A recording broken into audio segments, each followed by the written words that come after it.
You can see myself. Okay, and we're ready. Just have a cheers with water. Cheers. We were talking about accents yesterday with Lydia, because obviously, like when she first met me, she was like, I had no idea what you were saying with the accent. So I was like, yeah, I like when I was younger. Sorry, when I was younger here in 2012, it was like my friend and I we would speak extremely fast in front of Americans, and they had no idea what we were saying. Yeah. It's kind of like, what's that movie with Brad Pitt where he has to... Snatch, where he has that accent. And I'm like... What the fuck would I want to carry around your heels? It is... He talks about the dog and something, and I'm just like, oh my gosh, I don't understand what he's saying. Just bring that closer to you. There we go. Better? Better. There we go. I want to make sure we want to hear you. But I understood you. Fine. Yeah, well, it's like a second, third language is English or something like that. So, yeah. And also you haven't been around me with like real Aussie guys. Like, you know how you've got like real Americans like West Virginia and that. Yeah. When you got real Australians, they'll speak like, yeah, mate, how you going? Like, you chuck a U-bolt down the freeway at $1.40. I was talking to a friend yesterday because we're doing some commercials for a pillow guy, and I was just like writing all the Aussieisms. Yeah. And one of them, which I might have told you, where I was chatting to some friends a few weeks ago, and I was talking to them about how in West Virginia my accent sticks out like dog's balls. Oh my gosh. Same guy that called me on the video. Last time? It was on the computer this time. I didn't mute the computer. He just can't get enough of me. So I was saying how my accent sticks out like dog's balls, and then I continue talking like normal, and it wasn't until the three of them were looking at me like that, like they're doing calculus in their head. Like, I think he said that. I'm pretty sure he said dog balls. Yeah. But I'm not 100% sure because he's got the accent. So. Well, it was funny because when like one of them, she looked to her fiance, and you could tell that like, it makes sense. And I was like, oh, I forgot that's not an American. Like I could say that to a grandmother. Like, yeah, like this thing right now, that guy's parking so bad it's sticking like dog balls. Oh, yeah. And she'd be like, yeah, it's terrible. My friend's from Germany, and I called her. And I was like, she's like, what's up? And I was like, oh, no, don't worry about it. I was just calling to shoot the shit. And she was like, what? Are you talking? She's like, I'm German. I'm from Germany. You got to understand, I don't know any of these like American sayings. I'm like, yeah, shoot the shit. Shoot the shit. She's like, I'm so confused right now. I'm like, I'm just calling to talk about nothing. Like, I'm just calling to say what's up. That's how I described it, because I didn't realize that was also in America, because I was saying that when we were talking to the Naples group about what this podcast is. I'm like, look, there's definitely gonna be interesting conversations about what people do. Yeah. But it's just shooting the shit. Yeah. Yeah. And I didn't get a reaction. I was like, cool, common ground of colloquialisms. There's a lot of other ones I kept thinking of just because my friend was German, and I can't think of them now, but there was a lot of them that I was saying, and there's just like a lot of little, like you said, like little sayings like that nobody really understands what they are. And I'm like, it's hilarious. Well, that's the thing. It's like when there was something like I can't remember what I think maybe it was Spanish or something. Yeah. That apparently the worst insult is like, I will shit in your milk. Oh. And maybe it's not Spanish, but that's real descriptive. I know I'm Cuban, and like, they use this one that's like, I'm in a, like when my mom was really pissed, she would be like, I'll shit 10 times. Like, like multiplied by 10. Like, it's just hilarious. Me cago en 10. And I was like, when I got older, I'm like, what does she mean? Or this is another one, me caso yo, which literally she would say when she was super pissed at me. And the translation is, I'm getting married. That's it. I'm getting married. I'm solving my problems with a rich husband. I'm out of here. I'm getting married and I'm leaving. And it's just like the stupidest sayings. The Spanish people have some weird ones. Like, that's for sure. Yeah. So that's a Cuban thing. It's a Cuban thing. I love that. What happens if she's actually, so she still says it even if she's married? Yeah. I'm getting married. Yeah.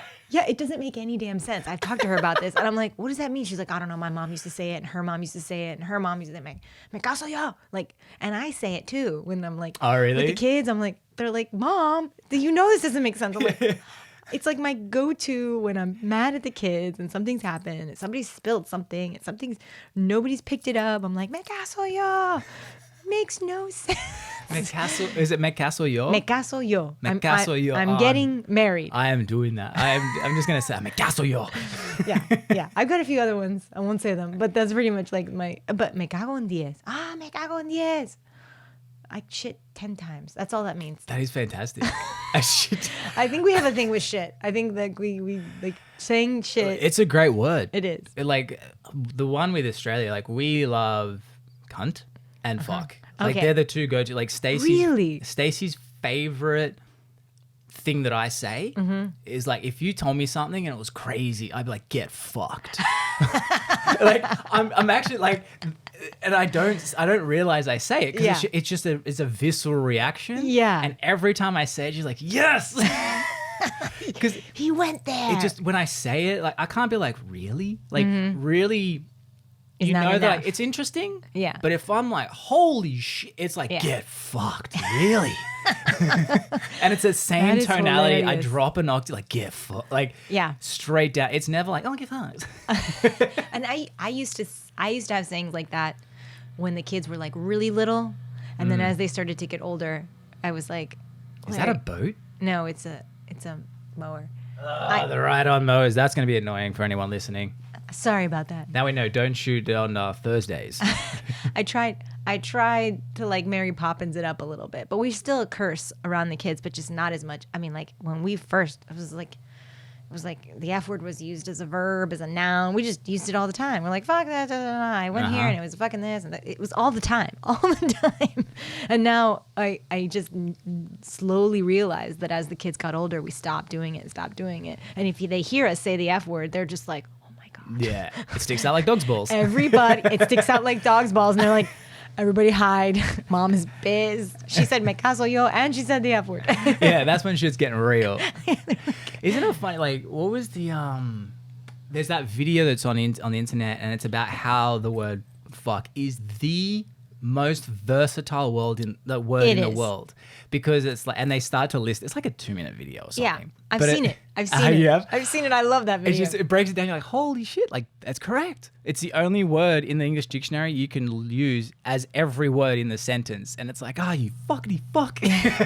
It's good. It's bad. It's happy. It's sad. It's exciting. It's terrible. Like Yeah. it can be anything for anyone at You can any be time. surprised. Get fucked. Or pissed. Yeah, this is definitely not a child-friendly episode. This right is now. not. Put it in the show notes. There's a lot of curse words in Yeah, this like episode. if you want to skip to this point.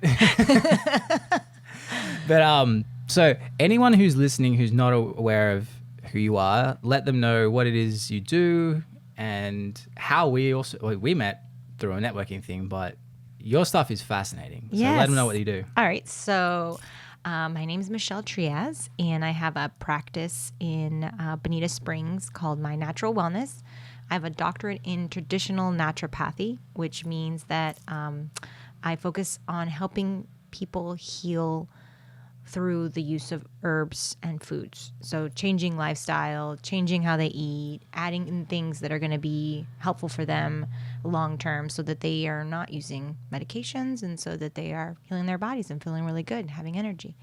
I focus a lot of my practice on digestive wellness, but I honestly see patients like with every possible scenario of illness, of chronic illness mostly that you can imagine. So, and yeah, we met at the networking event and or the networking group, I mean, and you had a lot of the same sort of passions about health and wellness with your background too. So we hit it off there. Yeah, well, that's the real thing with. I was speaking to Lydia yesterday about like dehydration in particular, and how I don't know, like life is it's so much easier when you're healthy, and everyone hears it, but I think it's not until you experience it that you go, oh, well, that sounds so much better without The mower. hopefully it doesn't turn on again. Go out and fly kick him. I can practice my Spanish with them. Me caso yo. Me caso yo. It's not technically a bad word. Yeah. I got to hand it to them though. That job looks real fun. So right now, guys, we're looking out. There's a guy on a ride-on lawnmower. So I'll actually have on the video where to skip to if you don't want to hear this sound. But it looks like a very fun job. I've always wanted to like ride around and have like endless amount, like in Forrest Gump when he's riding on that mower, and it just seems so satisfying. Yes. Like getting all those perfect lines. That's a little OCD in me that's coming out. Wouldn't that be great? Other people are like, no, that sounds terrible. You crazy person. Isn't it funny how like you can have like if I hate doing the mowing, there's that little bit of like enjoyment where it's like, oh yeah, cool, it's therapeutic, but you told me I get a ride-along mower. Yes. Oh my goodness. Sign me up. Fantastic. Sign me up. Sign me up to make those perfect little lines. I would just live to make those perfect little lines back and forth. Who was I speaking? Was it your friend at the thing we went away to? He enjoys mowing. Yes, it Yes. was Benjamin, Shabani's husband. Yes. He's got like, I want to say they have like an acre and a half or something, big backyard, and he loves getting on that ride mower. It's just funny. Look, Stacy's mom is the same. She like if she hates doing mowing, which is fair enough. But the second it's like, hey, we need a ride along lawnmower for.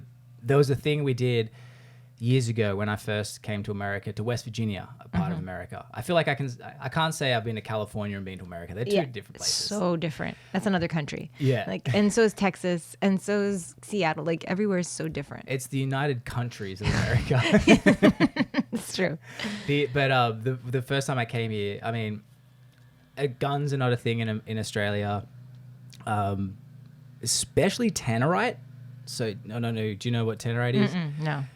Tannerite is this explosive similar to TNT, but Okay. you need to light it. You can shoot it. It sets it off, and Right. Stacy's dad was telling me about it on Zoom. How they had their little church get together, shooting guns, and I don't know, like it's real weird. Like you're in West Virginia when they have church get-togethers with guns and tannerite. Yes, you're in West Virginia. I knew I'd land in America. So when he tells me that, I go, could we blow up a toilet? I don't know why I thought to do that. And he goes, yeah, fair enough. And I end up going, we figure it out. This is the part where I'm like, there's something broken in this system, because I go, so you just buy this explosive stuff over the counter? Like, yeah. Mm-hmm. And then, so they start trying to figure out, all right, how much do we need to blow up a toilet? Mm-hmm. And they're like, maybe 20 pounds, 10 pounds. They call a guy, and we're talking West Virginia. Like, this guy on the phone was like, oh, no, man, you don't want to do that. I was like, yeah, America. And then he ends up going, you can tell the fear in his voice about 10 to 20 pounds. He goes, maybe 2 or 3. Oh my gosh. So we did this video. I wish I could pull it up, but we did this this whole skit, set up a bunker where one of the guys, Jay, set up a sniper rifle to shoot the tannerite underneath the toilet so it explodes. Because I filmed and I stitched together this thing where it looks like I have explosive diarrhea. And as I flush and I walk away from the toilet blows up. And I'm so glad. Like there was a reason behind. I don't do anything with that. Okay. If I'm blowing it up, I'm making something. There's a story. There's a storyline that you got the shits, and it's really bad. And the title of it was my vegan girlfriend gave me beans. And so this video plays out, and we end up shooting it, literally shooting it 2.5, because we're hoping just that it would look like it would blow through the top of the seat. Yeah. And you're like, great. 2.5 pounds vaporized the toilet. It was dust to the point, like we were hiding behind stuff for ricochets or whatever, but it's like we green screened the whole thing so it looks like I'm in front of it. Because if I was actually standing in front of it, I'd be dead. Yeah. 100% dead. And so this 2.5 pounds of tannerite obliterates it. And does it go up at all, or does it just like it's just like Dust. Gone. Dust. Just- Like the toilet, even the cinder blocks that it was sitting on, dust. Wow. And they wanted to use 8 times that with 20 pounds. Thank goodness they called the guy. Man. Thank goodness you had a guy for that to call. That was my first reaction. I'm like, you guys wanted to use 8 times? Like, you'd have no backyard. Because mind you, this is in their backyard. Yeah. You'd And be like- probably nobody cared, right? Their neighbors are like, no The big neighbor, deal. like, this was like, it wasn't like a suburbia. It was like, but it was like, you know, there was enough distance, but the nearest, like the house, probably 600-700 feet away. The lady's just sweeping the balcony and she looks up, sees us. 1, we're shooting guns just like nothing. No big deal. 2, we're blowing up a toilet to dust. Huge like explosion. And she just like puts her head up. No big deal. She's back sweeping Just again. no big deal. I mean, what She's else are you going to do? She's like, the boys are at it again. yeah. But the reason Tannerite. Tannerite. Never heard of this? Really? Well, that shit blows up stuff. And like, Literally. But like the thing that baffled me, because again, like, I'm just like, you bought this, just no questions. Like for me, if I'm selling someone something that is an explosive as a seller, I'd be like, What's this for? So what is this for? Is it for terrorism? Yeah. like why do we need to do a background check? Yep, Just nothing. like 2 pounds of that was able to like maybe they got away obliterate. with it because they're like, this is for our church get together. That's true. That's how you get away with it. It's under the religious exemption. This is for religious purposes. Religious purposes. That's how you get away. That's how you get away with it. But yeah, the whole thing that started that story was we needed to mow something, and like the ride along mower was again up a hill. Yeah. A good 6-7 minute walk, easy, and all of a sudden, Sherry, just gone. I'm out. I volunteer as tribute. Well, I didn't even know she was gone that fast that I didn't know until she was halfway back on the mower. She was like, I'm in. Oh, we have love of ride along mowers. Yeah. It just like looks so fun too, right? Like It when does. people are like whipping around, I'm like, you're having fun, aren't you? Well, that was the thing when I knew I was really in America. I'm in a backyard for someone with a ride-along mower, shooting at explosives. And But don't you have that much space in Australia? Maybe I'm like It's illegal. My brain is thinking like all of this. Like I'm thinking like New Zealand and Lord of the Rings and like vast amounts of space and There is, but like you've seen when we travel in Australia with Stace and I, like every weekend was a getaway. So like we like Sydney where I live, super dense. right. Super dense. I figured. Yeah. Like high rises and not A lot of high rises in the high rises are popping up everywhere now. Like to see 1,000 unit lots, that's normal. wow. See skyscrapers, it's becoming real normal.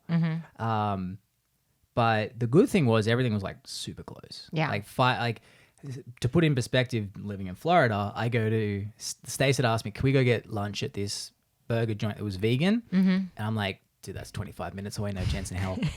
Probably wasn't even that, probably like 18 minutes. I go, no chance in hell. I don't have that time. Yeah. Now in Florida, if you tell me something's 18 minutes away, I'm like, wow, that's close. Yeah. Well, I have this like, since we live like in Estero near Bonita, we're like, well, let's go down to Naples. I'm like, Naples? I need a passport and I'm going to have to cross the border crossing, or somebody wants me to go to Fort Myers. I'm like, why would I go that far? It's only 30 minutes, 20 minutes. But I'm like, everything that I could possibly need is in this general area. Why would I want to go all the way to Fort Myers for it or all the way to Naples for it? So yeah, generally I stay. Fort Myers does feel far away though. Like It does. It feels Naples I'll put up with for some reason, but Fort Myers just feels so far. It feels very far. But the cool thing, I don't know if you do this, I'm starting to buy my time, if that makes sense. So like my hairdresser, I was driving 25 minutes there. Obviously, when you get there, there's always a wait, which is fine. Even Yeah. if I book, it's like I'll be waiting 20 minutes. Yeah. Haircut, drive back. So that's like an hour and a half to an hour and 45 round trip. So I asked her, I said, hey, what do you do home visits? And she's like, yeah, I think it was $30. So $10 more. I was like, all right, cool. I tip her, I pay her like $40. Yeah. But she is like, the first time she did it, I felt like I didn't even get a haircut. It was that fast because like I don't have to do much. Yeah. So she was here and out in 15 minutes. Yeah. So I was like, that $10, Is worth it. it just bought me an hour and a half of my life, which is nuts. Well, I do that with Instacart. Yes. And like Whole Foods. Yeah, I don't want to go grocery shopping anymore. And plus it saves me money because I only get what's on the list. I don't get distracted by like, ooh, look at this or look at that or look what's on sale here. I just get what I need and it gets delivered to me. And I'll do like Instacart and Aldi. I'll do Sprouts, Aldi's. What's the other one? I wish they did it for Trader Joe's. Oh my gosh. They don't? They don't. But they do it for Costco, which is like, really? But Costco is like, isn't it? I would love to save time and not have to go there to get like toilet paper and paper. I only go there and get like 6 things, like detergent, toilet paper, like these like basic things. And now I don't go anymore. I just have somebody else go and and it's so cheap. It's usually like a $10 to $15 thing. And it's like, I did the math as well because this is how my brain works. I go to Stace, I'm like, her getting Whole Foods, one, there's so many benefits because it's, you don't, like if you're hungry, you don't accidentally walk past something on sale when you're shopping online. So you don't get that impulsive buy where you're like, why did I just buy 50 Oreos for no reason? But the gas, especially with gas going up, this is when gas was cheap. I go to Stace, I'm like, you know that you're paying about $8 in gas to drive there and drive back. So that $10 at the time, I think it's $15 now, you're paying $2 delivery. You're actually not paying 10. yeah. And she was like, okay. And I go, same with my haircut, because it's $10 extra, I'm paying $8 in gas. I'm like, I'm actually not. I'm paying $2 to buy an hour and a half of my life. And the amount of work I get done in that hour and a half now, wild. Oh, I can't. I'm so excited about it. I'm like, Saturday's Instacart day. And in the morning, I wake up early and I get it all. Like, I'm done. And I ask everybody around the house, like, does anybody want anything else? And then they add on. I think Instacart is the best thing ever that came out of the pandemic. I'm like, I asked my mom and she was like, in Cuba, we used to do this all the time. We never went grocery shopping. Really? Somebody would go, you'd give them a list and they'd come and they'd deliver it to you. That was like common thing in like the 60s and the 70s, that you would just give them a list and then it would be like milk would be delivered. I bet this is true in like other places like New York and Chicago and stuff. You'd like call the butcher up and be like, this is what I want for the week, and then they deliver it, or this is how much milk I want, and then the milk would be delivered. And so you never went anywhere because you had everything was delivery. Milk, to my understanding, milk's been like, that's the OG when it comes to delivery. Like, I don't know if they did it here, but in Australia, it was like milk was the one thing where you'd leave your little milk crate out with the bottles. They'd take the bottles and replace it with full bottles of milk. But you remember this as a kid. No, they weren't doing this anymore. This was, no. So they pretty much, once it became more carton based and, supermarkets became more of a thing, not really, but before my time, so it would have been like 80s, 70s, even like, I'm pretty sure earlier. It's weird that it's like we've come a full circle where milk originally was the go-to Uber Eats. Yeah. In a way. Yeah, that's so true. That's another one that's like great. Like if you're like in a bind and you're hurrying, and what did I do? The fees stink though. The fees do stink. Because they charge on top of the, like say you're buying a $10 burger, the burger's now $13. Yeah. Then there's the driver, like you're paying $25-$30 for an In-N-Out burger. It's true. It's so much better to just Instacart and have your groceries and cook and have some leftovers, which is basically what I do. But whenever I've gotten into a bind, I'm like, oh, all right, I need to get fed. I need to eat now, and there's nothing here. And I like that there's the option, if you want it. It's nice to save some time. And I don't know. I love all these time-saving things, these hacks. It's definitely like, that's the one commodity that you can't get it back. And I do so much with like food prep and meal prep and juicing and smoothies and stuff. So if I can save myself 3 hours of grocery shopping. What I love about Instacart is at the end, they tell you how much time you saved. Oh, really? To date, you've saved, 500 hours or whatever it is. And I'm like, yeah, I have. That's actually pretty smart. Yeah, to tell you how much time you saved. Yeah. Yeah. They're like, this is how much time you saved. You could have, because I used to go to Sprouts and then hit up Aldi's, and then I would go to Trader Joe's. I would do this whole like circuit, which would take half of my day on Saturday, and then I would meal prep.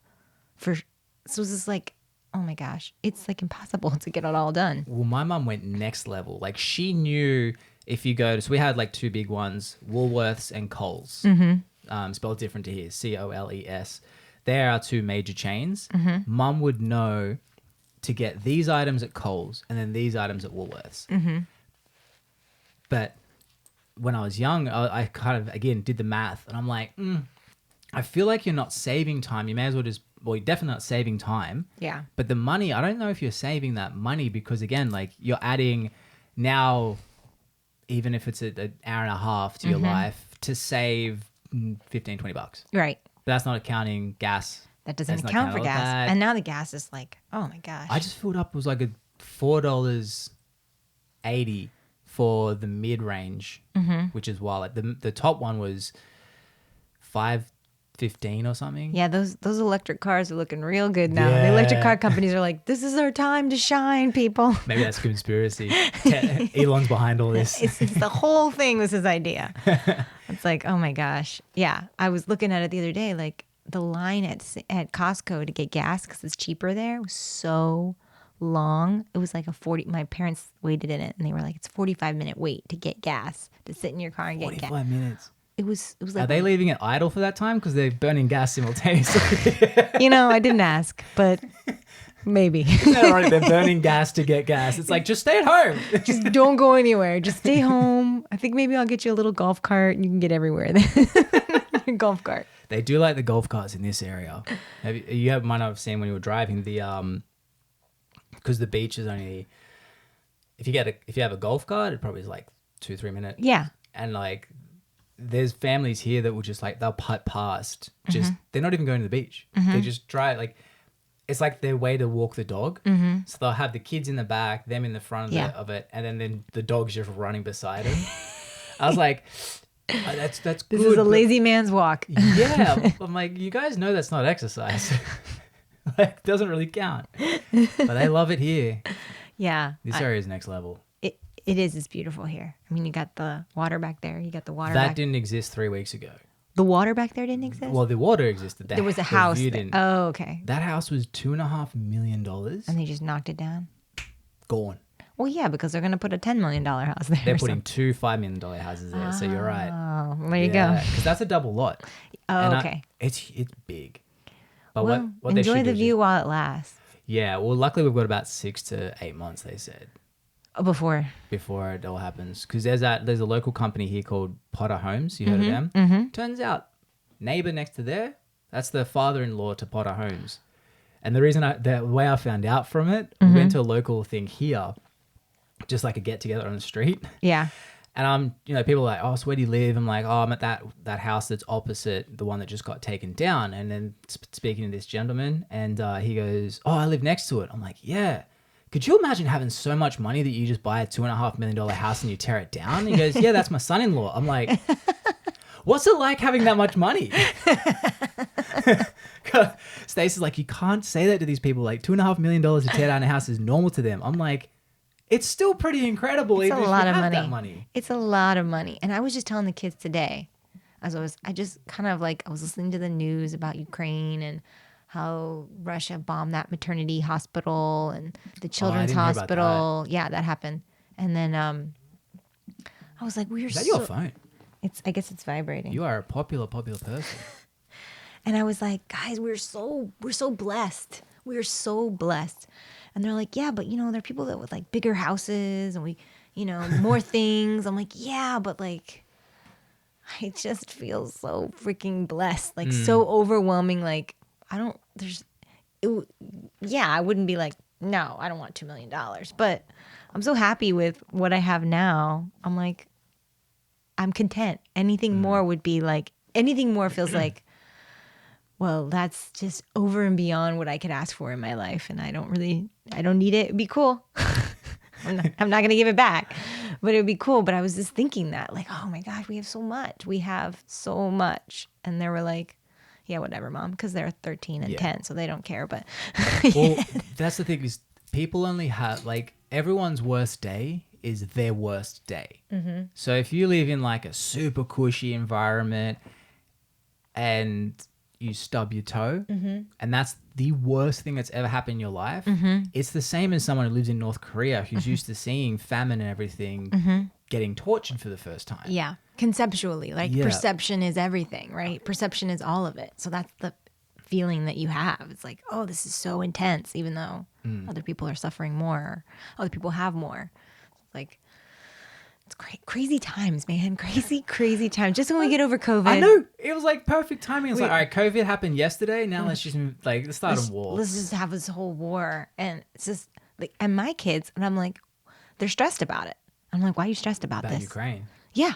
Really? Everybody's talking about it. It's all over social media. So it's like, they're all like stressed out that like this is going to affect us in some way. This is gonna come It's gonna here. affect our TikTok algorithm. Yeah. Or they're like, is it possible for Daddy to get drafted? I'm like, there's no draft. Dad's not gonna get drafted. Apparently the cutoff is like 28. Oh, there you go. I found that out because like I was worried. I was like, technically I'm not American yet, so you can't draft me. Also, I'm too far from Australia to impose that. Yeah. And then found out that it was 28 was a cutoff. I was like, Oh, well, never been happier to be old. There you go. Yeah, my husband would be very happy. And then he was like, no, it'd be like they'd use me for something, I'm an attorney. They'd use me for something, negotiations or spy work or something. And I'm like, okay, guys, this is not affecting us now. There's nothing to worry about in the present moment. What are you worried about? And it's funny, like what gets consumed and what kind of sticks with you. And for some reason, like my 10-year-old is like,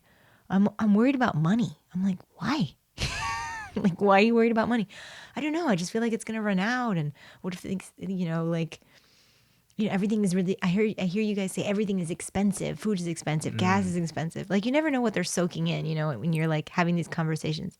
And I thought that was like kind of innocuous, right? Like, we're just talking about the cost of the rising costs, but that triggered something in her that was like, we're going to run out of food and money. I'm like, we're fine. Everything's fine. That war is very sad, but it's over there and it's not over here. And you're okay right now, But it was just interesting that the kids are being so affected by it. Like, well, the seeing croc so much brain more. doesn't know any different. Right. Like, you don't, like, especially that young.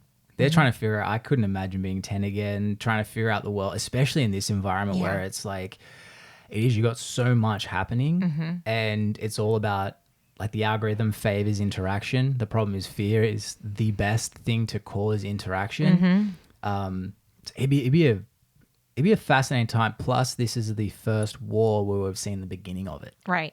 I mean, like, everyone's like, oh, this is crazy. Could you imagine it?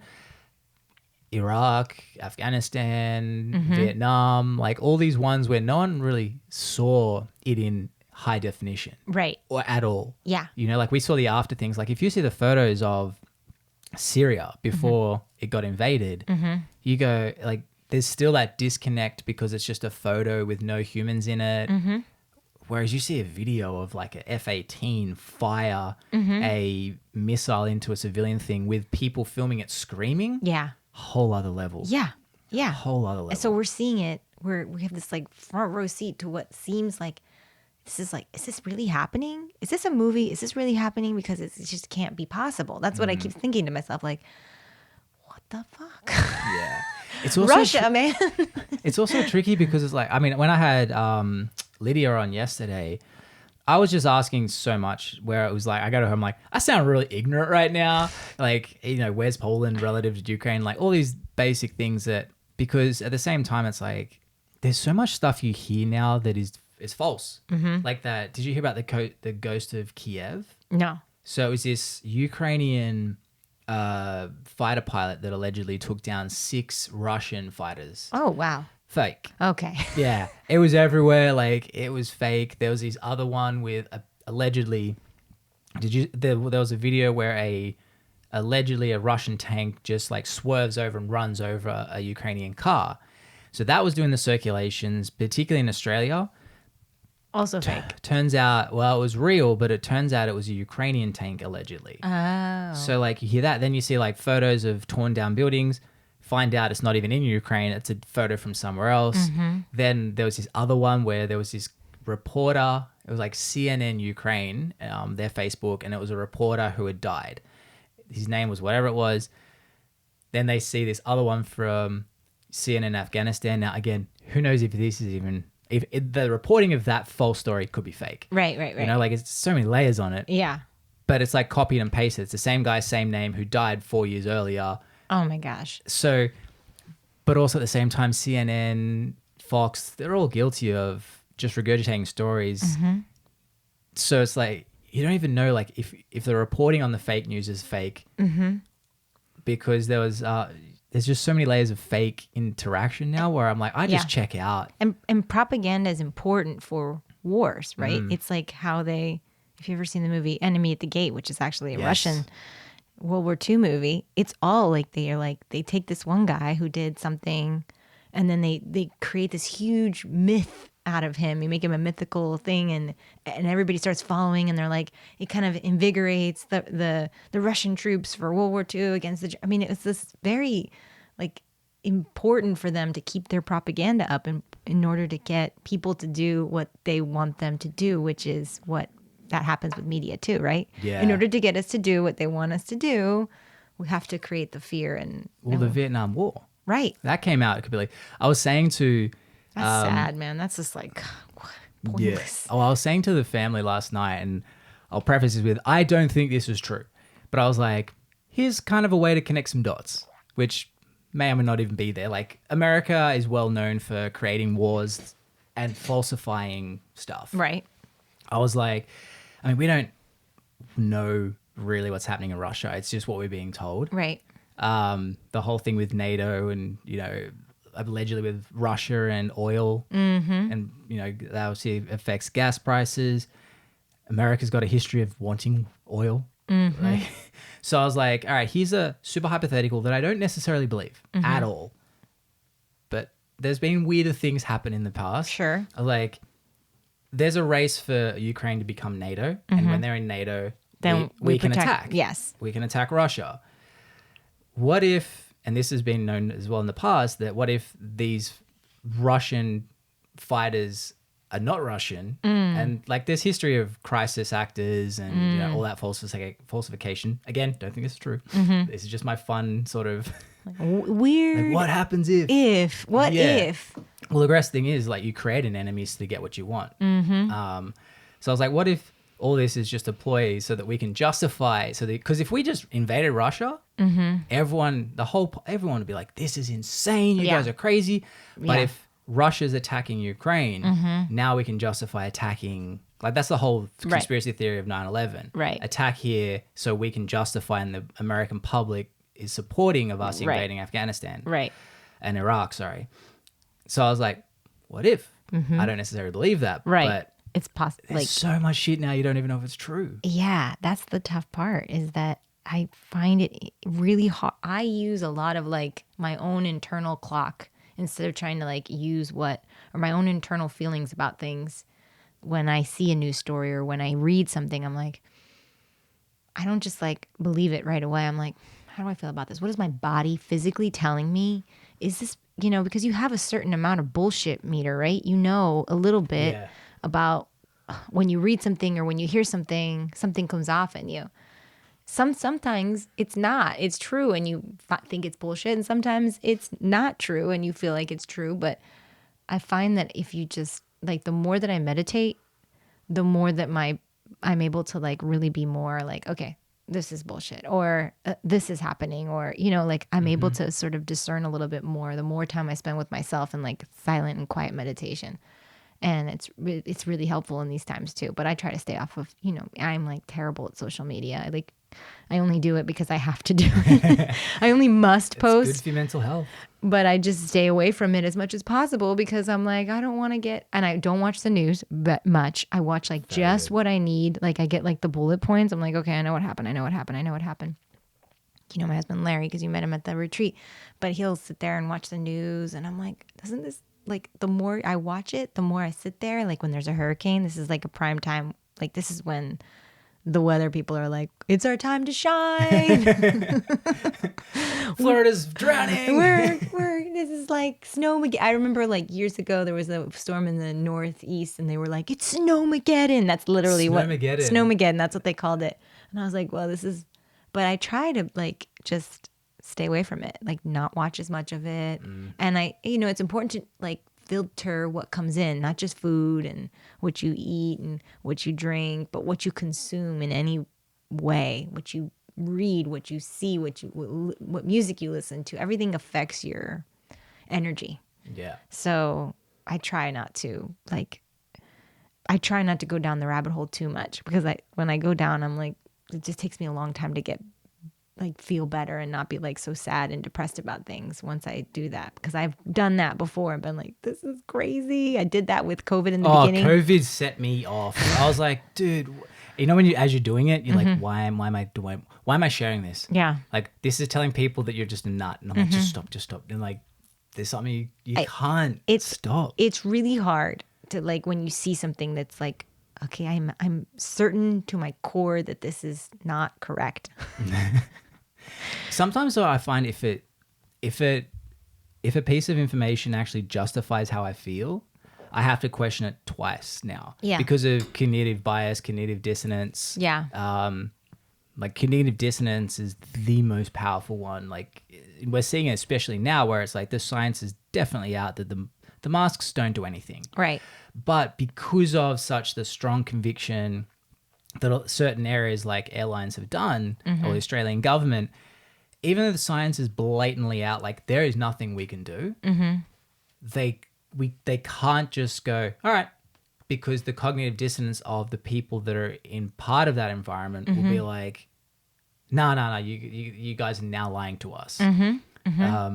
So they need to slowly back it off across 12 to 18 months. Yes. Versus just like, because then that way you can slowly readjust the humans. Yeah. Otherwise, I said the humans, like, with otherwise it's like, animals. Oh yeah, that was bullshit all along. You just turned it off. Now it's off. And it's yes. We always, I mean, back in March 2020 and April and that, like, it was still pretty, like, super unknown. You know, so it's like that sort of craziness in the first, I guess, 3, 4, 5 months. Yes.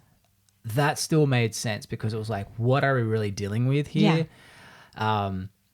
You know, is it as deadly as plus you had all those videos of like China locking people in their apartment blocks, and then crazy, like, those videos of the trucks where they're just spraying chemicals down the road. Like, you're seeing shit like that going. And they're all in like the hazmat suits and stuff. I remember my father-in-law called me in February. Me and Larry were together. I can't remember where we were. And he was like, they're going to close the schools. They're going to, everything's going to shut down. And this was like 4 weeks before any shutdown happened. Well, we didn't know anything yet. And I'm like, no. I'm like, there's just no way that they can shut down the economy. It's just not possible. Yeah. Like, my brain would not compute. And even Larry was like, there's just no way this is possible. I mean, you're talking about billions and billions and billions and billions of people and dollars. They won't do it. They will not do it.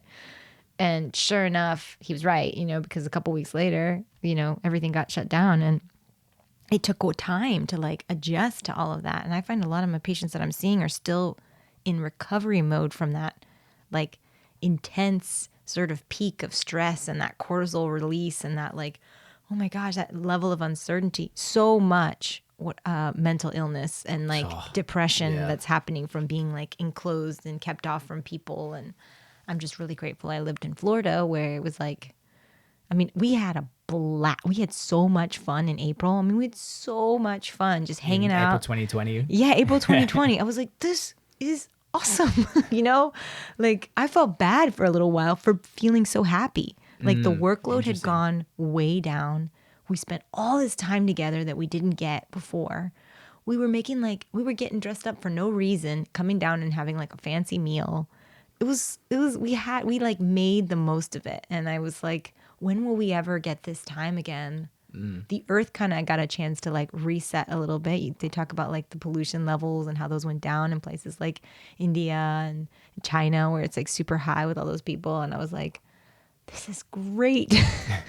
It's good. And it's funny how quickly we're back into the hustle mode. Oh, I hate it. I'm back into it. Like, next week I'm off to Chicago. I come back for a week or so, and then I think I'm off to Louisiana now for another shoot, and then I'm back for a couple of days, and then I'm off to West Virginia. Like, the hustle's back, and but during that time, I mean, look, Australia was super great. Like, I think Stacey and I really timed everything perfectly. Yeah. Because we're in Australia when no one knew what was going on. So we had like an intense lockdown for a very short time. But then we got down to 0 cases and we were open while the rest of the world was sort of freaking out, except for Florida. So we got down to 0 cases, and I was still getting paid by the government. What do you mean? It's 750 Australian a week on top of the income I had anyway because I worked for myself. Right. So I had more money in COVID than Me too. I ever had. I was it's fantastic. It's amazing. And then, so when obviously everything went, I noticed it was this whole 0 cases was becoming a very big danger because we'd achieved the unachievable in a long-term thing. Like there was 6, 7, 8 months where we had 0 cases in the Wow. state. But then I started hearing people saying stuff like, 1 case is 1 case too many. I'm like, Oh no. fuck. Yeah. And a lot of people held that sentiment because we're going off the crazy media of what was happening in the rest of the world, not going, hey, Florida seems to be open and this is an interesting thing. It was all about Trump. Like, I didn't realize how left-leaning Australian media is, and I think you need both. You can't just just right, super dangerous. Like now there's conspiracy theories about monoclonal antibodies, which is hilarious. I know. I've heard these too. Oh man. I'm like, you okay. guys need to hold on to something. Now the vaccine debate's gone, that you need to have actually monoclonal is now proven to be it's like, dude, it's been around for a decade plus, more than a decade. Yeah. Exactly. So it's like there's lots of evidence for it. So I don't know why there's these things coming up now. We need to know something that the other person doesn't. It's true. That way we can one up them. That way, so it's not right and it's not it's just, I'm like, I tell people this all the time because in that time period, because that I'm in natural health, and people will come to me and be like, this theory and that theory, and what do you think about the test that goes up the nose, and there's stuff on that. They were scraping parts of your brain. That was my favorite one. Yeah, and I'm like, okay, listen. Could it be possible? Just like we were talking about this other theory. Could it be possible? Yes. But there are like 1,000 other theories out there that are possible too. Are you going to live like that? Or are you just going to make choices each day? Try not to be too far right. Try not to be too far left. Live in the middle. Yeah. Like that's where I try to live my life, is sort of like, oh yeah, that person on the right, that's a really good point they made. I really agree with that. And also this person on the left has this other point about something else that's really important. Why does it have to be, why must we choose sides and stay there? Don't change sides. No, you put your jersey on, you own it. The thing that because my family, the in-laws watch Fox all the time. And Stace and I would just we walk past and I could just feel them I'm angry.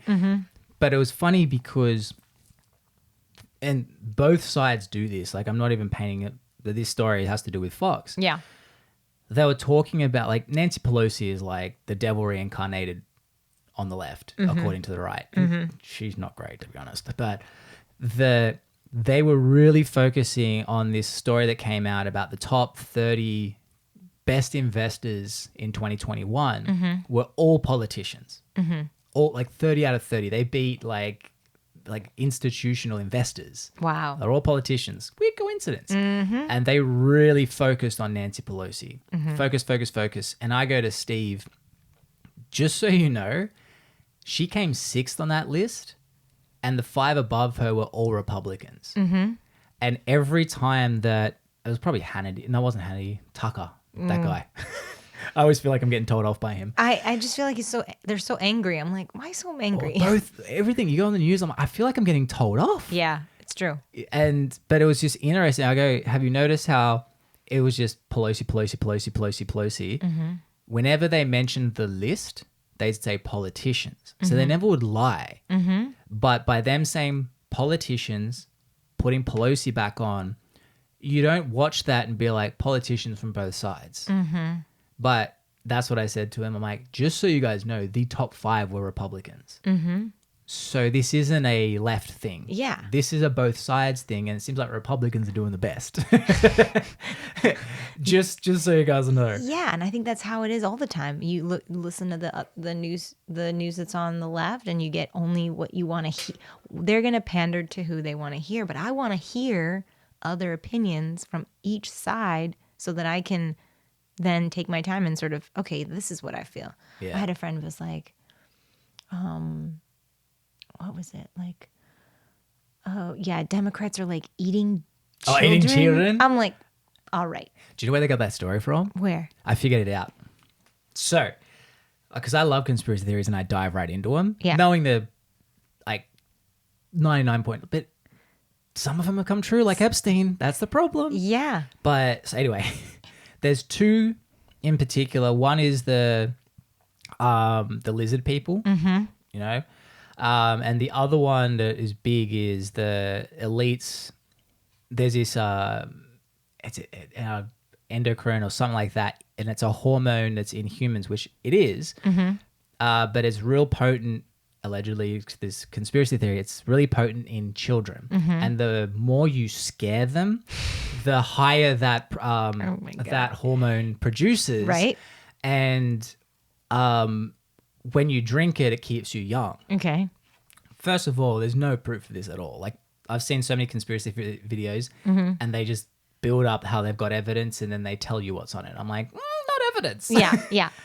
So anyway, so the lizard people one, I'm watching The Tower with Idris Elba and Matthew McConaughey, and it's like the storyline for that is that, and this is a Stephen King novel. They, it's this sphere, two spheres collide, and there's this elite group of people who have human bodies outside, but they're lizard people underneath. Oh, okay. I'm like, okay, there's one, but then I'm watching Doctor Strange with Ewan McGregor. Yeah. Also a Stephen King novel. It's the sequel to The Shining. Right. So the way this goes is, you know, like you've seen The Shining? Yes. Okay, so in the sequel, there's these kids have this blessing called The Shining, which they have like this supernatural power of whatever it is, it varies. And there's these ghouls that are going around the earth, and what they do is they are hunting down these kids with The Shining. I've seen either I've seen a preview for it, or I've seen it because this is sounding so familiar, where the kids are like running. I have this like specific scene in my head, like, why are they chasing us? So they're finding these kids, and what happens is they need to obtain The Shining from them, and this is what keeps these ghouls young. Okay. And what they do is the higher they scare these kids, the more The Shining actually sort of illuminates, and they absorb it further and further. So they're like scaring them and stabbing them and keeping them alive. Yeah. But I'm watching this and I go, Stace, this is that conspiracy. This is where they got it from. This is where I got it from. And so I'm getting excited because I'm like, I figured it out. Like, this is where it comes from. It comes from a movie. It's another Stephen King novel. And so I tell one of my friends, who I'd like to think he's pretty level-headed, but I saw him go a little bit too far into it, where he's like, you know, Trump's coming out with this stuff, man. Just you wait. I'm like, oh, boy. So I tell him that story about, dude, I figured out where these conspiracy theories came from. And he came back with the exact cognitive dissonance bias that I knew would happen. He goes, maybe Stephen King's trying to tell everyone. I'm like, oh, no. They go, that's how they hide, in plain sight. I'm like, no. It's like, why do we want to live our life like in this state of perpetual fear? Like, we're the ones afraid. Like, these kids probably don't even exist. And I was telling a friend that I was like, listen, you gotta stop. For your own health and mental wellness, you gotta. And people don't really like that response, because they come to me looking for me to be like the flag bearer for like, like, let's get them. I'm like, I'm not going to be the one, because I want to be, I think that both sides have really valid points, not to be like, oh, wishy-washy on it. But, I want to make my choice on and not have to choose which side I'm pining for or going for. It just doesn't make sense to me. But people feel like, there's that whole, like, you've read Eckhart Tolle, right? The Power of Now. Have you read that book? No, I haven't. Oh my gosh, this has got to be, you love sounds books. familiar. And he always talks about like the ego, and how like we create this idea, and then we say, okay, this is who I am and this is what I'm about, and then we say, oh, I'm going to align myself with this, and it's part of my identity. So my identity is that I'm on the right, or I'm on the left, or whatever it is. And then if that gets attacked in any way, because there are difference of opinions, then instead of just saying, oh, that's a difference of opinion and that's an attack on the opinion, we feel that attack on our ego. Our ego says, oh, this is you. You are left. You are right. This is who you are, and they're attacking you. And it's a way for you to say, okay, well, they're attacking me, so now I can be violent or do what I want and attack them back. And it sort of gives you this like openness to be able to do that because but it's like, well, what if it does not, just don't attach it to who you are? And that's not who you are. That's just something you think is true or you believe in or whatever. It doesn't have to be like, this is me. Yeah. You are just who you are, and you're not what you think. That's one of the things I loved about his book. He's like, just because you think it doesn't mean that's who you are. So okay. Just because you think, oh, I think this, and this, or I have these thoughts, doesn't mean that that's who you are. That just means that you have thought your thoughts. And he talks a lot about like the mind being like this freight train and how it's like, once the idea gets in you and then you keep going and you research and you talk to other people who agree with you, and then the train picks up momentum and you've added passengers to your train, other people are with you, and it's just like, and then it's hard to stop. And then when information, even true information comes and you show it to people that's opposite of what they're thinking, they're just they're gonna run right over it because they just identification with the ego is what he talks about too. It's super, I tried to read that book when I was in college and it went way over my head, like so over my head. Then I read it again after I had kids and I was like, oh my gosh, I'm a moron. I should have understood this the first time around. Like live in the moment. Though. You need to understand the basic human cognitive biases. That's the biggest thing. The thing that regulates my bias the best I've found is, can I find myself being a hypocrite in another scenario? One prime example was I heard a comedian talk about when companies were mandating vaccines for people to come into their venues. It was like his example was, well, when that guy said no to the gay couple to make the wedding cake, the right wing was saying, fuck you guys, it's his company, it's his choice. Right. The left was like, hey, government, step in. Flip it, and now the right is going, hey, government, step in. And the left is going, their company, their choice. And I go to Stace, I'm like, oh, shit. I believe that. Now, there's one major difference. I don't like the mandating to do like travel and stuff like that. The major difference too is like you can just go to a different cake shop. There's plenty of that. But if you're denying people eating, now restaurant, whatever, like you can still go to a different restaurant, but it's slightly different in terms of like you're putting something into your body in order to get it. He's not saying, hey, if you inject this thing into you that you may not want to, I'll then make you a cake. Right. So there are those slight differences between the two, but it's the same basic overall concept of freedom. Yeah. It's your freedom, it's the same concept. I'm like, all right, well, and this is going to piss people off too, but I'm like, well, if you're pro-choice on what to do with the mask, then you should be pro-choice with everything, right? Well, my body, my choice. My body, my choice, right? So if it was the same political side, I'd be like, fair enough, they're consistent. But they're not. No, they're not. It's not your body. If you're a woman, then it's not your body; it's your choice. Then the government has to step in and tell you certain things. I'm not gonna say one way or another, but it's just like it's very hypocritical to say. I'm like, okay, well, then you must be pro-choice. That's what I say. Yeah. And people are like, no, I'm not pro-choice. And I'm like, well, you're pro-choice with the mask and with the vaccine, but when it comes to, you're pro-choice until it comes to this certain topic. And then this certain topic is, so who decides? And that's the underlying hypocrisy that I talk about. Yes. Because it's like, and like same I said, thing with the wedding cake. It's the same I found concept. it myself. I was like, oh, crap. Okay, that's a fair point. I need to reevaluate. But I remember there was one. So someone who's very close to me, I was asking about Australia. And I'm like, they're like, yeah, we're open completely back up. I was like, fantastic. Also for the unvaccinated? And she goes, yeah, the anti-vaxxers are allowed to do it as well. I go, you mean the people who don't want one particular shot? She goes, yeah, anti-vaxxers. And I go, dude, that's not an anti-vaxxer. Look up the definition. That's when I found out Google had changed the definitions. They didn't change the definition. they changed the reference that came up the top. So this is how the Snopes gets away with it, because I read it, and it says false. We never changed it because they didn't change the definition never changed on this website. It's just Google pushed to this website. Yeah. So that's how the fact checkers got around it. But I go to this girl. Okay, so with that ideology, you're anti-gay. She goes, but I'm not. I go, well, do you believe? Because the definition of the anti-vaxxer now, according to that top finding, is someone who's anti the mandating of vaccines is one of the points. And I go, well, do you believe that we should mandate homosexual acts with your partner should go do homosexual acts? She's like, no, that's ridiculous. I go, so you're anti-gay according to that definition.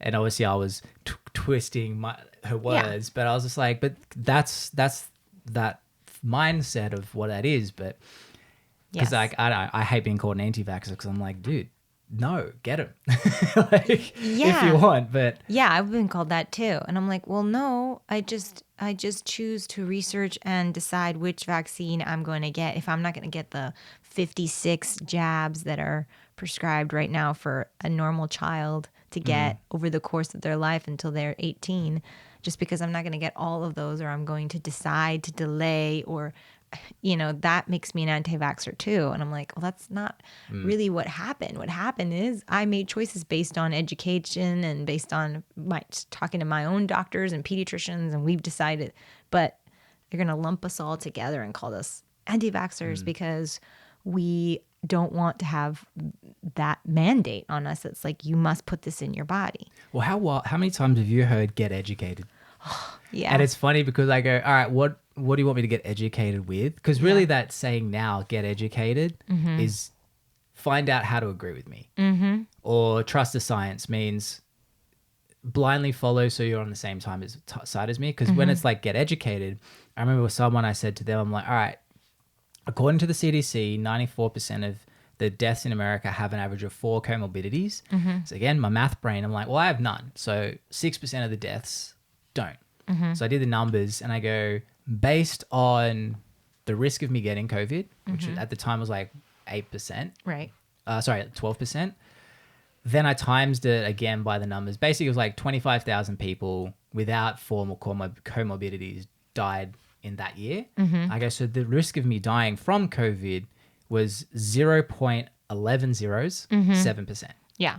And I go, so I prefer not to get something that I have like 0 to the 10 to the power of 7. Yeah. 7 Chance. Like, yeah. And again, they're just like, so you're happy to kill other people. And it's like, oh yeah. Not yeah. Then they go there. Then it's like, oh, well, then you don't care about other people. Then you must not care about the others. And which is a noble thing until you look into, again, I was like, well, okay, does the vaccine stop the spread? Yeah. And then they're like, well, no. And I go, so then how does it help? But again, it's quite interesting watching people, and this isn't just the vaccine thing. It's like the mental gymnastics that we do. It's crazy. Like I see it with a few things. Unfortunately, it's all the hot button topics. It's politics, COVID, which is now in the same. You know how they like that saying, don't talk about politics and COVID? Yeah. Oh, sorry, politics and religion? Now it's politics, religion, and COVID. Yeah. Yeah. Can't talk about it. No. You cannot assume that you're going to leave the bubble of your home and that everybody's going to agree with you. So to spout off everything that I never go out believing that. But some people have just been like they just ask. They're like, have you been vaccinated? And I'm like, do you wear a condom? This is a personal question, It's like, why are you asking me that? And I saw my first double masker yesterday. Oh, that's funny. As soon as in the car by themselves? Were they in the car by themselves? No, there was someone actually yesterday on the street in the car with a mask on, which I kind of like just assume it's an Uber driver now because they have to. But if there's no one in the car, so it makes sense. But anyway, this lady, I was at the checkout at Target, and I'm just like, I'm looking down. For starters, I put my thing on the belt, and it went.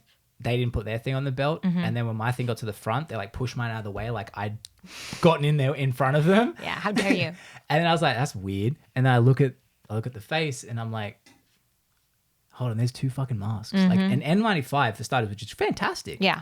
but then mask. covered in a cloth mask. I'm like, all right, But why? why? But my friend at who was it? We also still need to talk about what you do. This is just fun. We've talked about Everything. So the show notes for this show should be interesting, starting with like riding mowers and Get fucked. dynamite. What was it? Tannerite. Tannerite. I mean, like we've Told you this is shooting the shit. Yeah, we were gonna shoot the shit. This is hilarious. But so my friend who's a personal trainer in Naples, a lady comes up to him, or called him, sorry, definitely didn't come up to him, called him and said, when I train with you, I'm going to wear a mask and I'd like you to wear it. Oh, are you vaccinated? He goes, no. I would like you to wear a mask. He goes, I'm not going to. And she's like, oh, so she tries to find another trainer. All of them are like, we're not doing that. It's just Florida. We don't do that here. Yeah. And so she calls him back. She goes, all right, well, I'll train with you, but I'm going to wear 2 masks. I'm thinking, it ain't a 1 + 1 = 2 scenario. You don't understand. He didn't end up training her nonetheless. That would have been a very difficult person anyways. Well, the oxygen deprivation. You can't train, like, You she's a cannot. liability to him Yeah. because if he has to train her hard to get her results. But if she passes out because she can't breathe through those 2 masks, she's not going to be like, yeah, I was wearing 2 masks and that's my bad. It's going to be like, you were to blame. Yeah. So he was like, I'm not training. 2 masks. I'm like, why? Why? The best is when you see 3, apparently. I haven't seen a third in the wild. I I haven't. thought 2 was made up until I saw it yesterday, That's like a double condom. Like what? which is actually dangerous, apparently. It's more dangerous to wear 2 condoms than Yes, 0. of course. It's more dangerous. It's stupid to do any of that. I'm like, oh my gosh.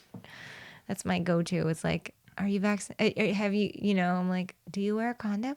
That's actually great. I'm going to have to do that. Because that's a really personal question. But people are so like bold now. They're like, I mean, I went to a party once and he was like kind of just shocked, that I would respond that way. And because it was like a party and there were a bunch of people. It was a graduation party in May, I think, of last year. And I'm like, no, I'm not getting vaccinated. And no, I'm not, doing this or this and this. And he's just like, the look on his face was like sheer like fear and terror. Like, oh my gosh. And I'm like, everything is going to be okay. And you're going to see in a year. Yeah. Everything will be, and now it's that cognitive dissonance trying to unwind. Like that happened with my family, like obviously in Sydney. Like I went from 0 cases to Florida. So like I went to the belly of the beast. Yeah. In terms of the media. Yeah. And I remember a conversation, like every conversation I had with my family was, are you getting vaccinated? Because you have asthma and if you get it, you're fucked. Like if you get COVID. And I was like, nah, I don't think I will be. So anyway, got COVID, like probably 2 weeks after that conversation where I was just like, dude, I'm not going to get it, so stop asking. I get it as we fly back from West Virginia here. And it was great because they had monoclonal antibodies available everywhere. So I went and got it. 7 hours, 10 hours later, gone. Yeah. And so then my family was like, for starters, that vaccine conversation never arose again, which is fantastic. Like getting COVID was a relief. Yeah. But also then they're like, so what's this treatment? The antibody thing? Never heard of it. I'm like, I mentioned it every time, but I was a conspiracy theorist. Yeah. But yeah, it's I can't wait for the whole thing to blow over and just. Well, it's almost there because now we can't talk about anything else but what's happening with Ukraine and Russia. Humans just need a distraction, don't we? Yeah, shiny thing. But I mean, I feel like what was before COVID? I don't even remember. Trump. Oh yeah, Like, that orange-headed guy. that guy. I'm like, what? And what did we have before him? I just don't like. I don't remember it being. I don't feel know. like Trump was the one that made politics entertainment. Yeah, because he came from an entertainment background. Yeah. And the issue was, and like, look, I'm not a fan of really any president, to be honest. So it's not like, it's funny when you speak to some people, I'm like, look, yes, Biden is trash. The dude is barely alive. But Trump wasn't great either. Yeah. And I don't want him back. Like, he's not the solution to Biden. Right. So some people are like, oh, he was great. I'm like, name one thing. He was honest. I'm like, not true. Yeah, look at the economy. I love it when people are like, well, look at the economy under him. I'm like, if you think that a president really has that much effect on a huge economy like the United States, I'm like, It is so That's many like saying more. the captain's responsible for the ship. It's like he kind of is, but not really. Like, Yeah. if someone downstairs decides, nah, I'm going to cut a hole in it, Yeah. you can't blame the captain. You can't. Oh, It's like, okay, he's like the head, but like there are many, many people that are responsible for a lot of different things when you're talking about a boat, and millions of people who are responsible for, and it's like a global economy. Like we are affected by other. So it's like when somebody's like, look at the economy, I'm like, no, Yeah. just not. That's not a valid point for me. But I'm kind of like you. I think I don't have a particular president that I was like, oh yeah, really. I'm just like, Obama was at least the one who was actually charismatic. I liked that about him. know what I He felt mean? like the new Kennedy, like it was like a new Camelot, when Obama came around. I was like, ooh, I can't comment on anything to do with his politics, though. I don't know. Yeah. Well, that's the thing. I think he was so charming that no one gave a shit. Nobody cared. They're like, I remember my top things that I remember is that he caught a fly midair. I remember that. And I was like, holy shit. Meanwhile, Biden would be like, ha! Ha! Look what he did. That's so cool. But that's as far as I go with that, because I was not. I remember when he was elected president. I think I was just like having babies. It just didn't like register with me. I was too Yeah. busy. I was in school and I was like, okay, let's keep it moving. But I don't remember that my parents cared that much either. In like the pre-Obama era, I don't remember that they gave a shit. Like I don't remember us watching the election.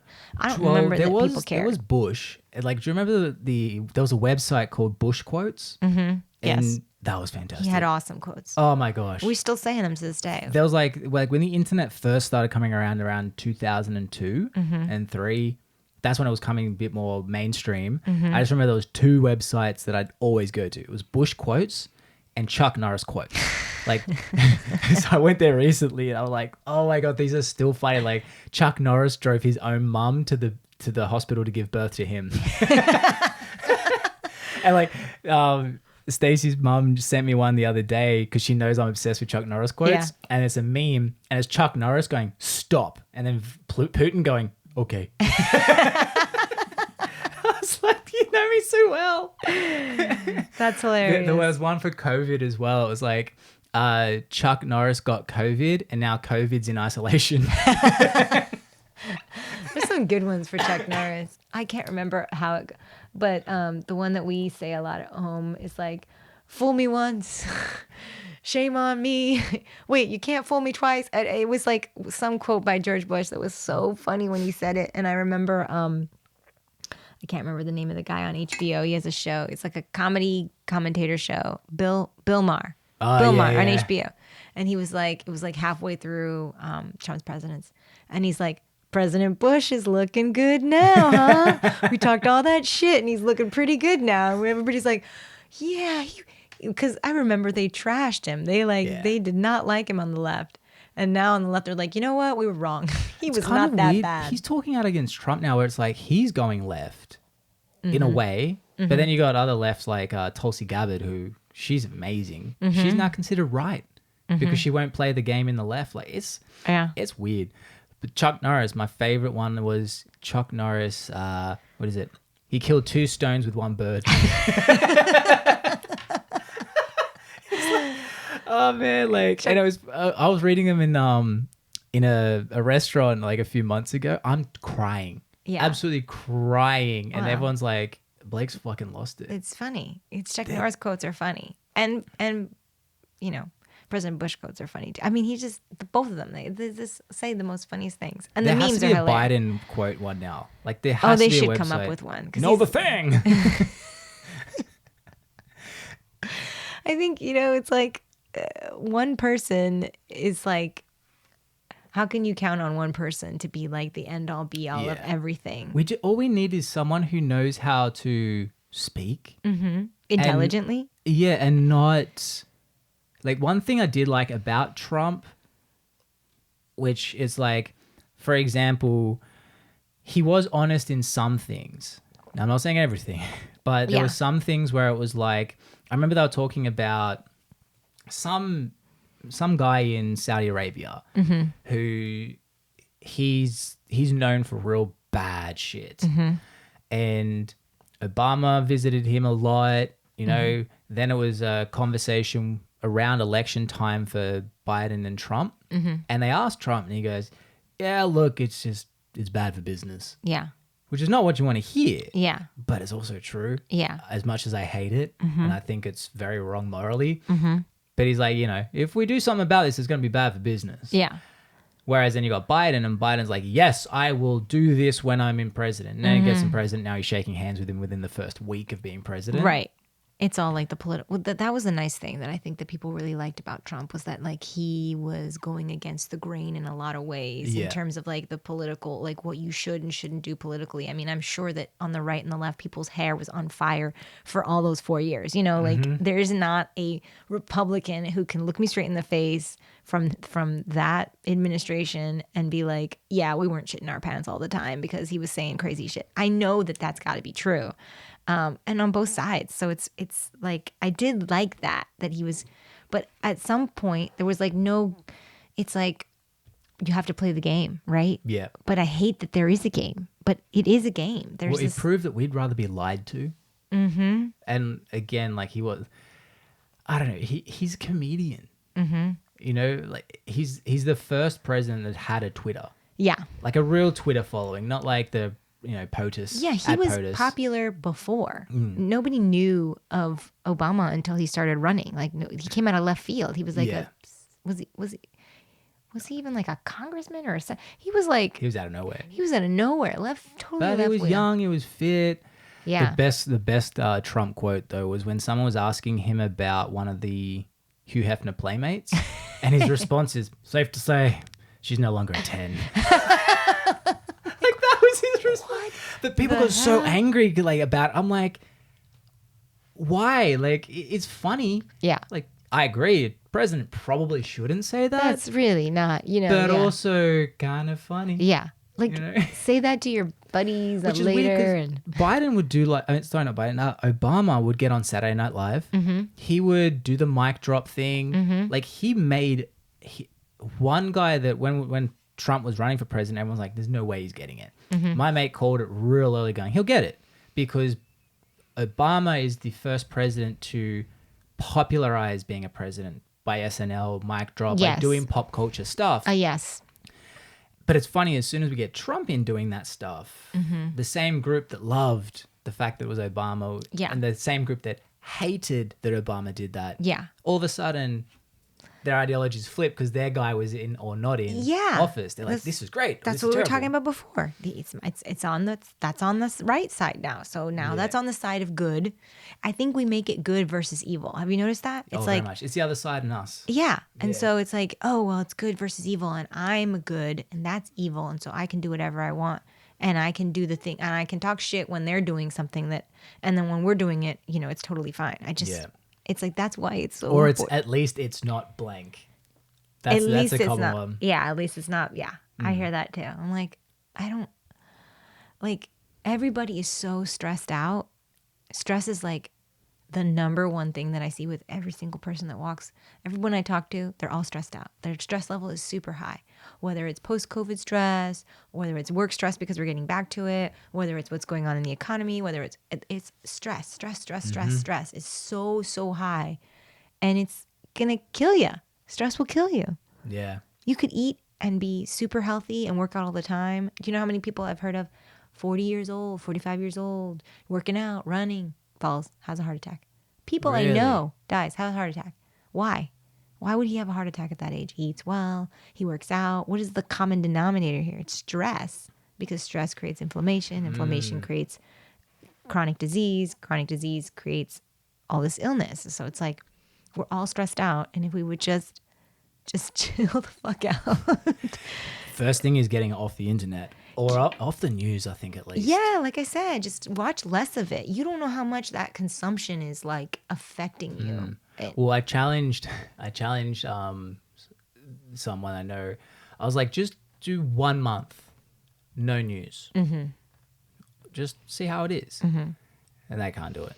I was like, just because you see it, like it translates in the the conversations you have, and like not like a conversation with this where it's like, yeah, like life's fucked, it is what it is. It's like there's this underlying anger behind it. Like, do you know what this person, or like this is the problem? You're like, what are you gonna do?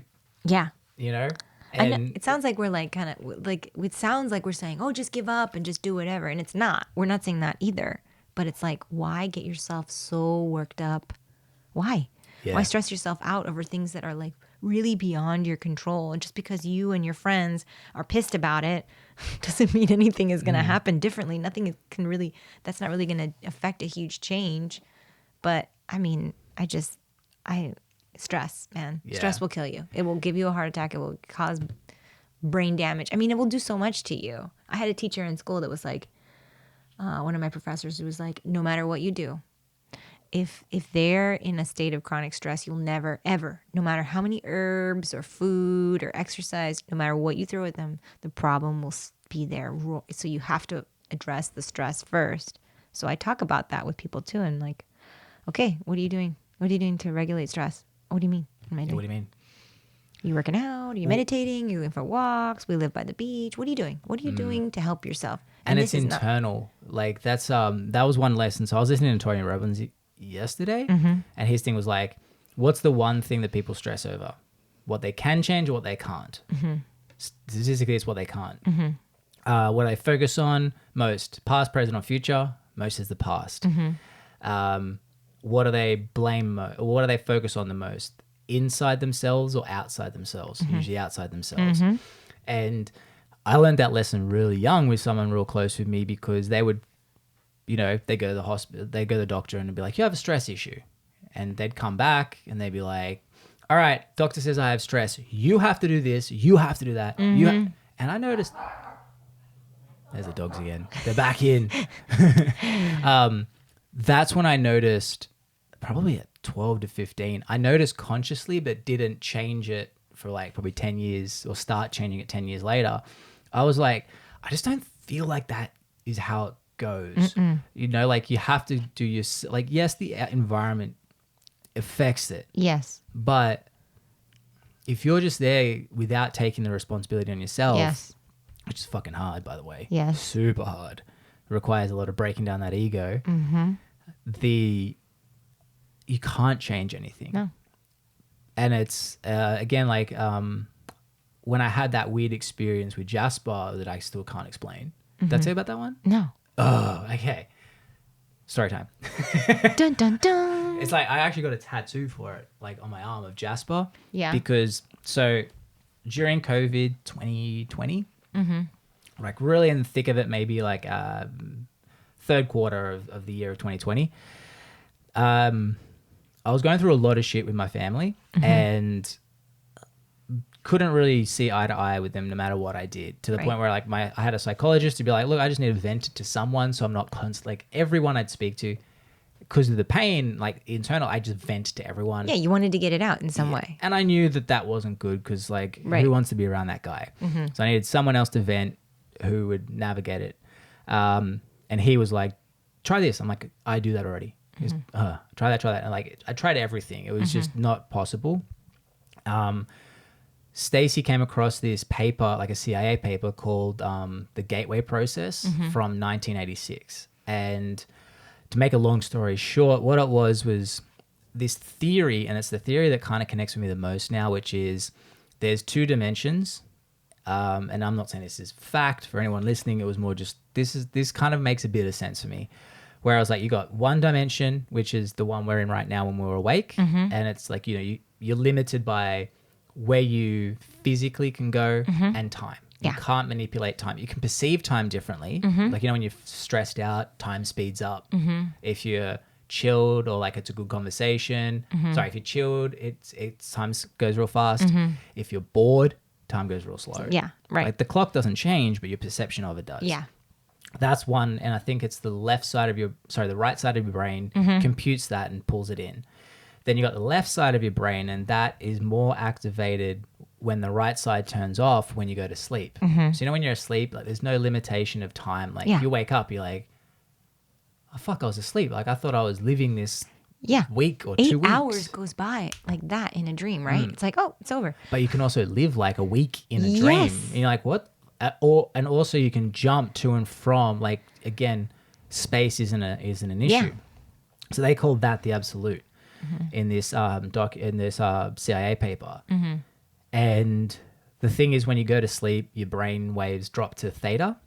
And when you're awake, they're in beta. Right. Which is why I won't go anywhere near Bluetooth headphones. I got a theory that I'm like, that can't be good having, like if your brain is affected by that, I don't like the idea of them going through. It's very always smart. have a cable. It's very smart. So their theory with this thing was that it's similar to lucid dreaming in a way where you try and hemisync. So you sync up your hemispheres so that you can consciously be in your dream. I feel like we have talked about this Probably. in some way. In the hemispheres. Now it's like starting to come together. So in that, what happens is you listen to two different sounds in your ears. Yes. 104, 100, and your brain gets the difference. It brings your brain waves down to alpha, I think. I know beta and theta is correct. I can't remember the middle, but I think it's alpha. So you kind of start accessing the absolute. And what happens is then you can start like bouncing to other people's dreams and accessing other things. Like they did tests. With that movie. What's that movie? With Leonardo DiCaprio. Inception? Inception. We're getting into Inception here. We're getting into that. It's but I've heard other good. stories like rabbis doing this shit. And Oh, like, wow. I'm like, that's weird because they don't say it's hemisync. They're just talking about this experience. And I go, that matches up with the paper. So anyway, I was giving that a crack. I was like, I was doing meditation a lot because I was really enjoying the extra time. So I was like, I'm just going to do it. And I had one time, like, when your body's real shaking and it's like you're real angry at everything. You can feel it in your body. I was super angry because I wanted to resolve this and I tried everything. And I was at a loss. I was like, I don't know what else to do. Right. When I was doing this hemisync, all of a sudden this like blue aura comes over my head and like closed eyes, just this blue being comes over. I don't see anything other than just this blue light. And the feeling in my body, gone. Wow. And from there, it was weird because all of a sudden everything made sense. Where I was like, all right, I know what I can, can't, and won't do. I still use that saying to this day. I'm going to get a tattoo soon on it. But I know what I can, can't, and won't do. Right. Like, I'm not going to go crazy and light their house on fire. Right. I'm not going to do that. I know what I can do, and I've done everything. I've tried to communicate to these people, to my family. Yeah. But I can't change how they feel. That I think I just need to stop trying. Right. But it just made sense all of a sudden. Even though I knew it consciously, it didn't sink in that like... You didn't feel it in your body. You only Yes. felt it from your brain. You had this idea of it. And then Yes. this allowed you to feel it in your body. So you connected your body and your thoughts together, and that allowed you to feel what was really happening. Yeah, and it just sank in my body. And it was weird because I go, oh, thanks, Jasper. I'm like, who the fuck is Jasper? Who is Jasper? Okay. But that's the name that came to you, right? But it was just, I didn't even think like, oh, this is a being. I was just like, thanks, Jasper. Huh? So from there, I was like, oh, a lot of things like really have shifted where it's like when there's stressful things and like the mandating of the vaccine thing, I kept falling into getting angry and yelling out to the ether until my friend Jay from Australia was like, dude, there's no point spinning your wheels. I was like, you're right. You're right. And that's why I do 1 week every month without Instagram entirely, just to break that cycle.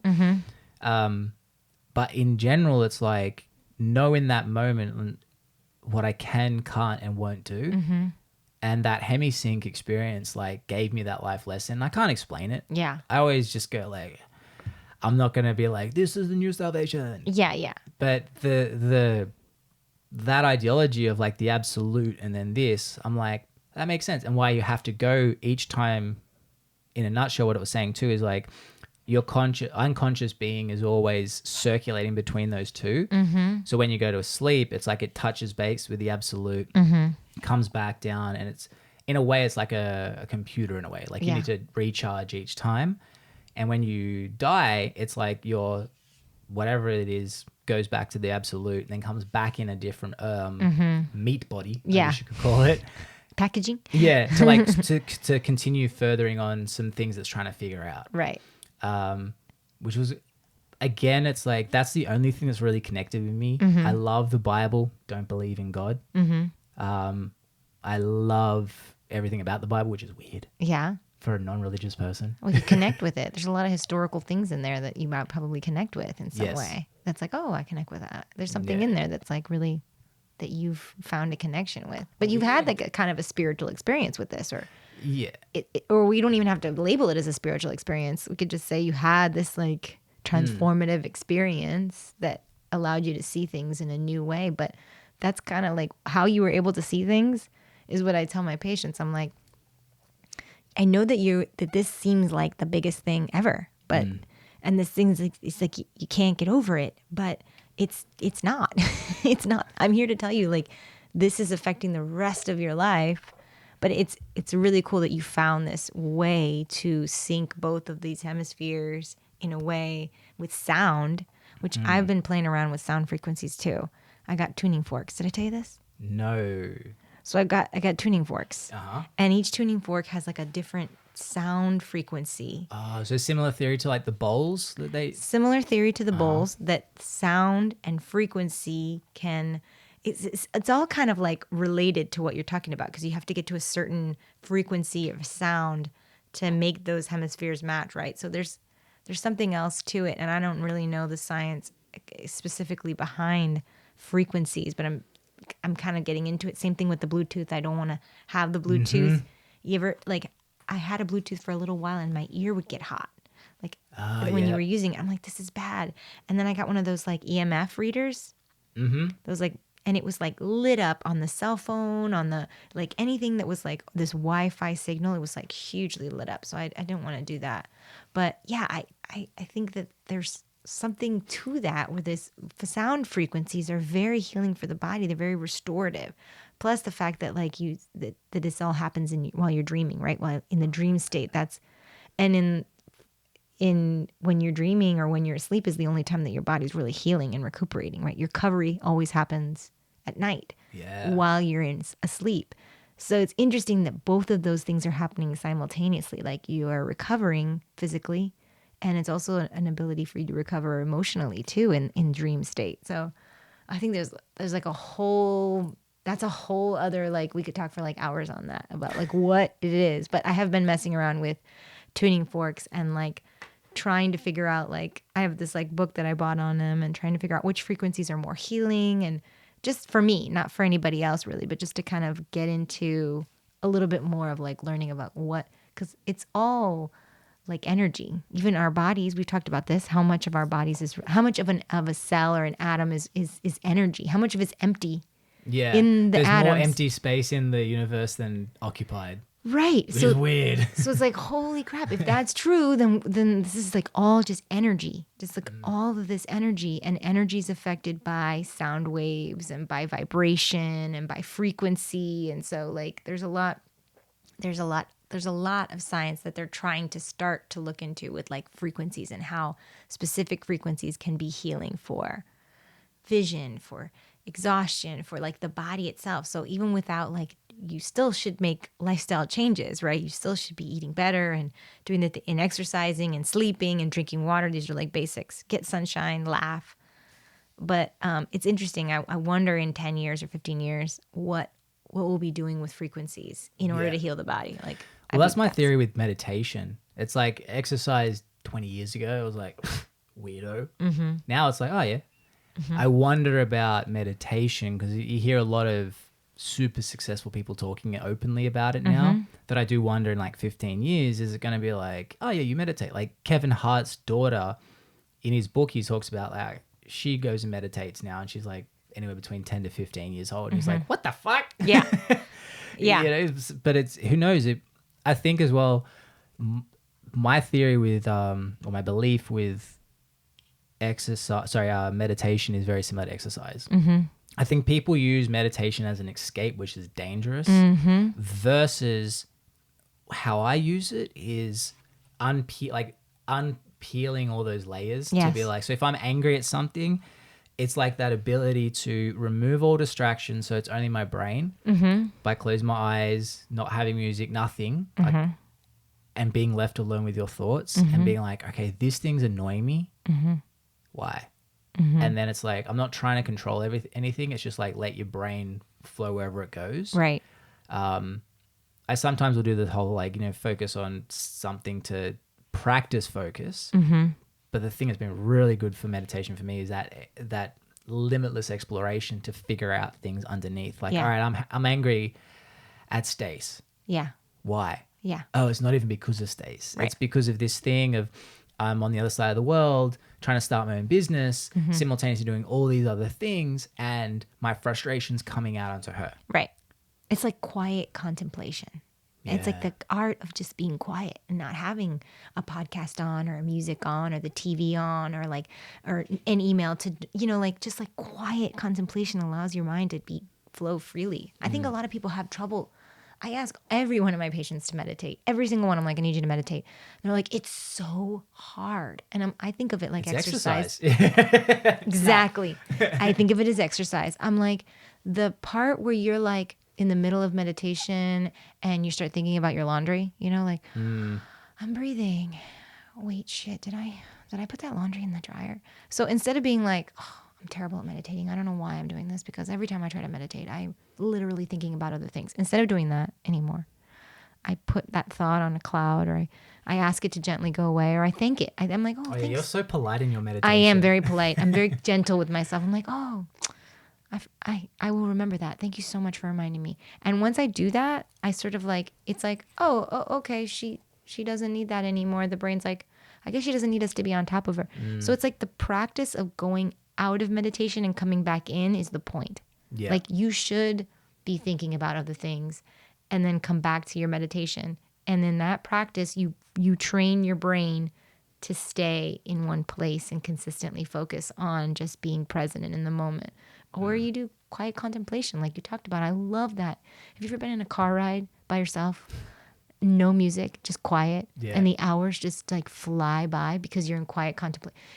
Maybe you don't have a problem. Maybe you're just like letting your brain kind of like float around into different places. That's like one of my favorite things to do is just be in a car by myself. I could drive like 10 hours and I would have no problem because I would just love to be in this like quietness of like not having to like do something, think about something, write something, put something together, plan something. It's just like, oh, I can just freely let my brain just go wherever it needs to go. But I love the quiet contemplation to like let the problems simmer and then or leave it and then come back to it again and just like, oh, okay, well, that's why I was upset or this is what's going on with me. But it is an exercise. You have to train your brain to be that way. And if you don't exercise and you don't pick up weights and then you pick them up the first time, what do you say?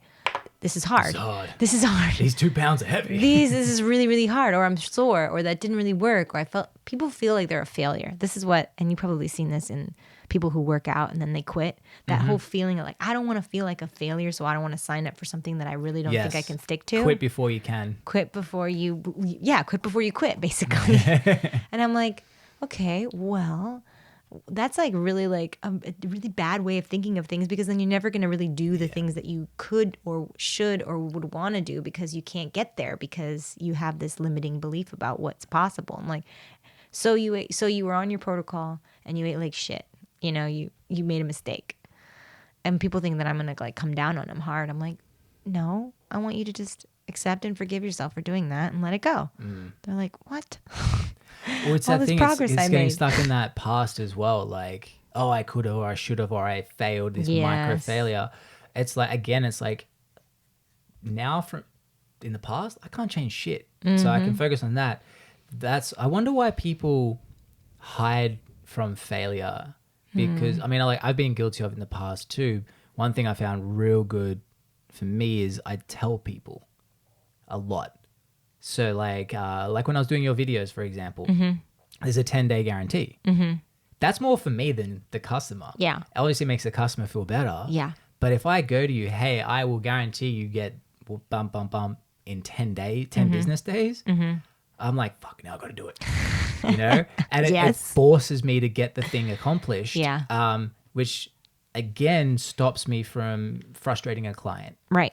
Same as like I don't know if you saw on my social media, I got this 6-month dad bod challenge. It was like 2 weeks before Sienna was born. And I was like, it was like one of those photos in the mirror. I was like, my health is real important to me. Yeah. I remember. Yes. Yeah. And I was like, this is really important to me. And also I'm doing it for my daughter because I never want to be physically limited. and miss out on some opportunities. Like, I'm going to miss out on opportunities because of responsibilities, Right. not because of physicality. Right. And I had one friend of mine who has kids, and he goes, yeah, let me know how that is 6 months in. He didn't mean that in a malicious way, but I was like, awesome. Now I'm making it a public challenge. And he's like, I didn't mean, like 3 months in, he's like, I didn't mean anything by it. I'm like, I know, but I'm making it into something, and I'm not naming and shaming who he is. Yeah. Yeah. And it's funny because it's like I train 7 days a week now instead of 4. I eat healthier than I ever did. This is actually what we can chat about to finally get to your business. It's weird because I've noticed I started cutting out. I don't eat until midday. That seems to have cleared up my psoriasis. Yes. A fair chunk. Actually, your skin looks great. I was going to tell you. Hydration and not having carbs before I'm not dinner. seeing any like flaky. That has not been. Sometimes here. Yeah, but it's much less. Yes.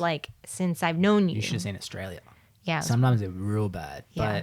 But I think there's also allergies. Like there's like pollen's massive. Like hay fever is huge in Australia. Yeah. Not so much here, which is great.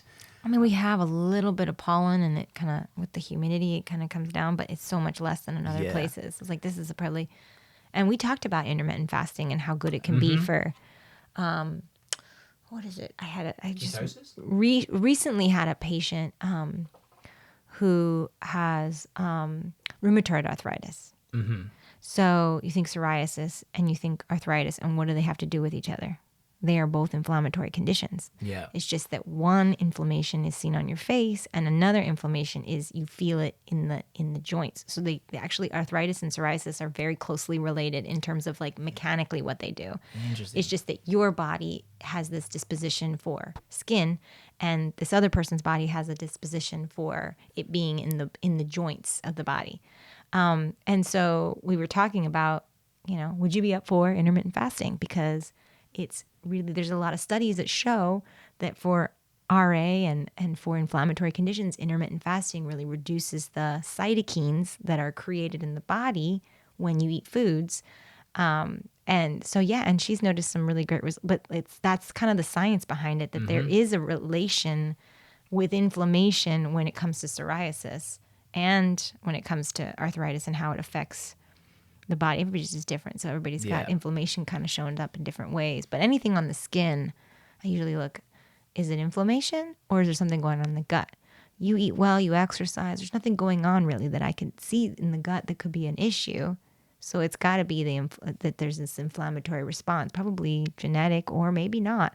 Everybody's different. But I did notice the improvement. And I love that you're doing the intermittent fasting, because I think it's just, I'll fast 3 days every quarter, like 3 days in a row.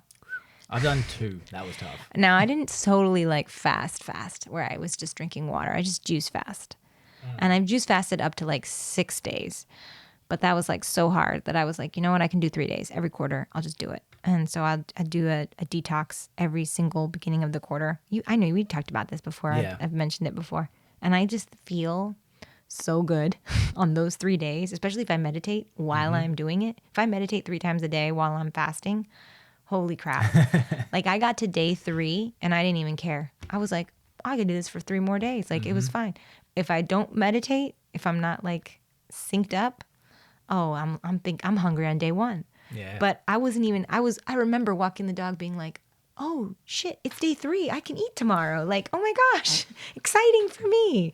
So it's so healthy for you. But I will add the caveat here, because people listening, fasting isn't for everybody. Yeah. So intermittent fasting is wonderful, but you can't just say one size fits all. I got somebody that, tried to fast and then he didn't do it correctly, wasn't really doing it the way he should, wasn't hydrated, which I know you're doing. That's a big thing. Passed out, knocked his head out, had surgery, had to go to the emergency room because he was trying to fast. And then there's other people with like diabetes and like blood sugar issues, which is like fasting for you would be really hard, especially people on an insulin pump or things like that. So, but yeah, you talked about the ketosis that happens in the body. I just think it's just so healthy for you to do that, maybe on occasion, not for everybody, but like you doing it every day is going to have a big effect. It's funny because I used to be so against it. Really? What, because you wanted to make sure you were getting protein throughout the day, or? I think it's more the culture that comes behind it. It feels a bit culty. You know, Culty? as soon as something feels cult-like, I'm usually like, all right, fuck. Like same as keto. I don't like anything like those keto drinks. My thing is, if you're forcing your body into ketosis, that can't be a good thing. Exactly. But what I have noticed, I don't typically have any carbs for lunch anymore, like real minimum. Like 2 days ago, I had a burrito, needed a nap at lunch, Right. / breakfast. But then yesterday, I just had steak, and I've started upping my red meat intake big time. For other reasons, like for reasons to do with like, I've kind of steered off chicken because chicken apparently is real rich in omega-6 fatty acids, which isn't good for you apparently. So that was a bummer to hear that. But Gotta stick with the omega-9 yeah. from fish. So I'm kind of sticking to fish and red meat now. And obviously being married to a vegan, at least it's like I'm not just doing it because I'm like, meat's great. I'm like, no, I need to like, everything comes down to health. Yeah. And for me with that, I'm like, especially I used to only even have red meat like once every 2 weeks. But I did notice I felt better after having it. And again, it's like I'm always trying to remove my biases. Right. Because got to be aware of that. But I have been just mostly having minimal carbs during the day, way more alert. Like the alertness is nuts. I have fruit. Yeah. Not a big fan of fruit juices. We'll get to that in a second. I just love to have the food. Yeah. The carbs will make you so, especially if you mix carb and animal protein. It's just like roll out a cot and take a nap because it's just hard to break that down in the stomach. Why the combination of animal like, protein and carbs? The animal protein and like pasta, right? And you ever sat down and have like a big bowl of pasta, or you had a steak and potatoes? Steak and potatoes, it's like everybody talks about that. It's when those two combine in the body, in the stomach, the proteins are really, really hard to break down together. Separately, the body is able to handle it, no problem. But it causes like a high need for enzymes, pancreatic enzymes, digestive enzymes from the liver, gallbladder. And so what ends up happening is it can't digest it in what is a sufficient or what should be a sufficient amount of time. So it stays, because the body's so smart, it stays in the stomach longer and it sits there longer, and it causes you to, it says, okay, well, we can't move on to the small intestine because this is not fully broken down. So we have to stay longer. So more enzymes from the liver, from the pancreas, from the gallbladder, from the stomach. And so it sits in there longer, and everybody's had this experience where you feel like, oh, it's just sitting there. It's true. Carb coma. It is sitting there because it's having a hard time breaking down the molecules and turning it from a solid to a liquid. So if you split those up and just have protein in a vegetable, no problem. If you just have even a starch in a vegetable, no problem. But when you do animal protein in a vegetable, the body is just not able to break it down. And so then you have extreme exhaustion, because if you think about it, you spend 50% of your energy digesting food. So if you do things like intermittent fast, your energy's, anybody who's fasted knows that their energy's like, I can do anything, right? Because you have all this energy because you're not using it to digest. But when you do that with the protein and the carb together, it's just like exhaustion. Yeah. Pancreas, liver, gallbladder, stomach, all of your like organs are working to help you digest extra long. So of course you're going to be like, I'm so tired. I just need to take a nap. I'm like, well, it's definitely what you ate. Of course, everybody knows that. Like, you know it. If you ate something and then you're tired, the 1 + 1 = 2 here. You know, we know it's what you ate, but it's like the combination. So I talk to people a lot about like who are trying to lose weight or trying to stay. I'm like, well, just think about like food combining a little bit more. Mix your protein with a vegetable, or mix your starch with a vegetable, but don't put your proteins and your starches together, because it's just going to cause major problems with digestion. And then that means that it digests more slowly, which means that you're more tired, you won't work out, but then also down the line, it holds on more fat in the body too. So it's easier to lose weight if you food combine properly.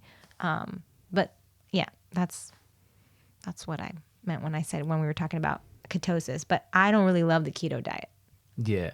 I don't like it. What's about the kid? Because It's I'm on the just- same page, but what's It's the long reason? term. It will affect the liver. So like if you came and you were like, I'm 350 pounds and I'm sick and I have heart disease, I would be like, get on the keto diet and lose lots of weight really quickly Because they have it to lose. because they have it to lose.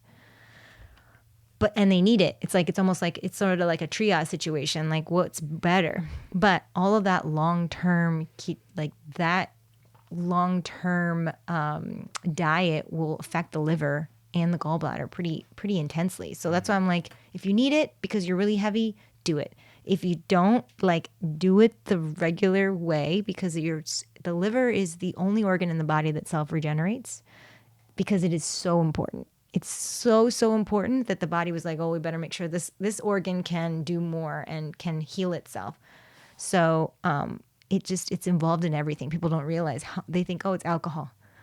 But it's involved in the food. It's involved in alcohol. Apparently, sugary respiration. drinks as well. There's been a huge spike of, what is it? Liver disease in the last decade because of sugary drinks. Yeah, because sugar, you process all of that through the liver. Everything gets processed. Everything you put in your mouth, the liver is processing it. Which is interesting too, when you think about like each organ system in traditional Chinese medicine has a emotion tied to it. What do you think the liver's emotion is? What would you think? Happiness. Anger. Anger and resentment is where you hold that in the liver. Because think about the liver as like this like holding place for all your shit, so you eat something bad, the liver processes it twice. First phase is when it's trying to help you process and digest, and second when it comes back through the bloodstream. And then if it can't process it, it stores it. It's like, okay, well, we can't do anything with this. We have to, this molecule that we have that's really not good for us. What are we going to do? Well, we're too sick to process this, so let's just save it away. In comes fatty liver disease and dysfunction of the liver. And you'll see that in like lab works on, if anybody's like AST, ALT, those are like your numbers that you can be looking at on labs that will tell you a little bit of what's going on in the liver. But yeah, it's the sugary drinks are just, not to mention that they put on the pounds, right? But Yeah. they're bad. They're really hurting your liver long term. But so are a lot of things, a lot of things hurt your liver long term. It just can only hold so much. So when you think about like a place where you hold shit and it builds up, anger for all of that stuff. So, so whenever I'm angry, I'll rub my liver. I'm like, I'm just going to rub this liver and take some deep breaths. I'm going to go meditate and I'll just rub. Your liver's on your right side under your right breast. Just if anybody's listening, that's where it's at. Okay, I need boobs. Higher. There you go. That's my ribs. Yeah, like right there, behind your ribs. Okay. So like right. So like Good right. like that. So and kind of like if you put your hand there. cupping your boob, basically. Yeah, basically it's kind of like cup your boob. Yeah, cup your boob, but kind of and it starts kind of under there, and then it kind of moves to the side, and then your gallbladder's tucked behind it. So if anyone's listening to this and not watching it, it's you're cupping your boob and like pushing inwards on your rib, basically. That's where it's at. Yep. So it's on the side and then a little bit under. And it kind of touches too with touches a little bit with your stomach too, but not totally, but they're partners, in the process of digestion. Your pancreas too. But it's all kind of right there. So yeah, I'll rub it when I'm angry. Like, okay, feel better. It feels better? It does kind of help. Or I'll rub it when the kids are angry too. I'm like, I'm going to give you a little massage. I'm not like, this is because the liver is... But I'm like, kind of just try and feel if you can let that go, that argument go. And I feel like it helps me to just visualize that I'm like releasing it from that organ and not holding on to it. Because then that creates other problems. That's why like organs and emotions go together. Why are women dying of heart disease? Well, we have a lot of women that are divorced, broken hearts. You have a lot of, so many women are dying of this. I'm like, oh, well, that's what's going on in the heart. But men are dying of heart disease too. So we have a lot of like brokenhearted people, and so if you kind of relate that too, like with what organ, what emotion goes with it, it's kind of helpful and for people to visualize that, like, oh, that's why I have like chest constriction when, I feel like my spouse and I are having troubles or something. I feel it in my chest more, like that tightness when you have a fight, when you have an argument, you feel that tightness in your chest. That's all related. That emotion, it just sits there in in the center. That's why the heart is related to love. Where did this come from? Love. Why is the heart equal love? Everybody knows that you draw a heart, that means love. Where did this come from? Well, that's because that emotion, that sort of loving emotion is sitting there in that center area of the body. I think it has to do too with the chakras too, the center chakras too that are there too. But thinking about that with anger, with emotions and whether or not you're going to do intermittent fasting or not, talking about taking care of the liver is super important. That's why I wouldn't do keto long term. But if you needed to, I would say go for it. If you needed to lose weight. In that example, would you at what point, say someone was 250 pounds and they should be down at 190. Right. You would get them into ketosis on a keto diet until they were 200. Right. And then sort of go, all right, now just let's add stop. some carbs. Let's stop and let's start doing this a more holistic, let's do this naturally, because you could lose weight so quickly that way. Yeah. With not when I'm working with patients who want to lose weight, it's some of them just they follow the protocol to a T and they lose weight and you can lose weight that way. But I find that it's just easier for people to start with keto for a short time and then move over to what I would say is more my holistic protocol that takes care of the liver and the gallbladder. It's keeping in mind that you're going to lose weight, but also not at the expense of your other organs, right? Yeah. You can't. Well, that's the issue. People they forget, they look at just the external. Mm-hmm. And the external, it's a good indicator of how healthy you are. But we've had conversations before, friends and I, where they're like, oh, that guy's pretty healthy. I'm like, no, he's skinny. Mm-hmm.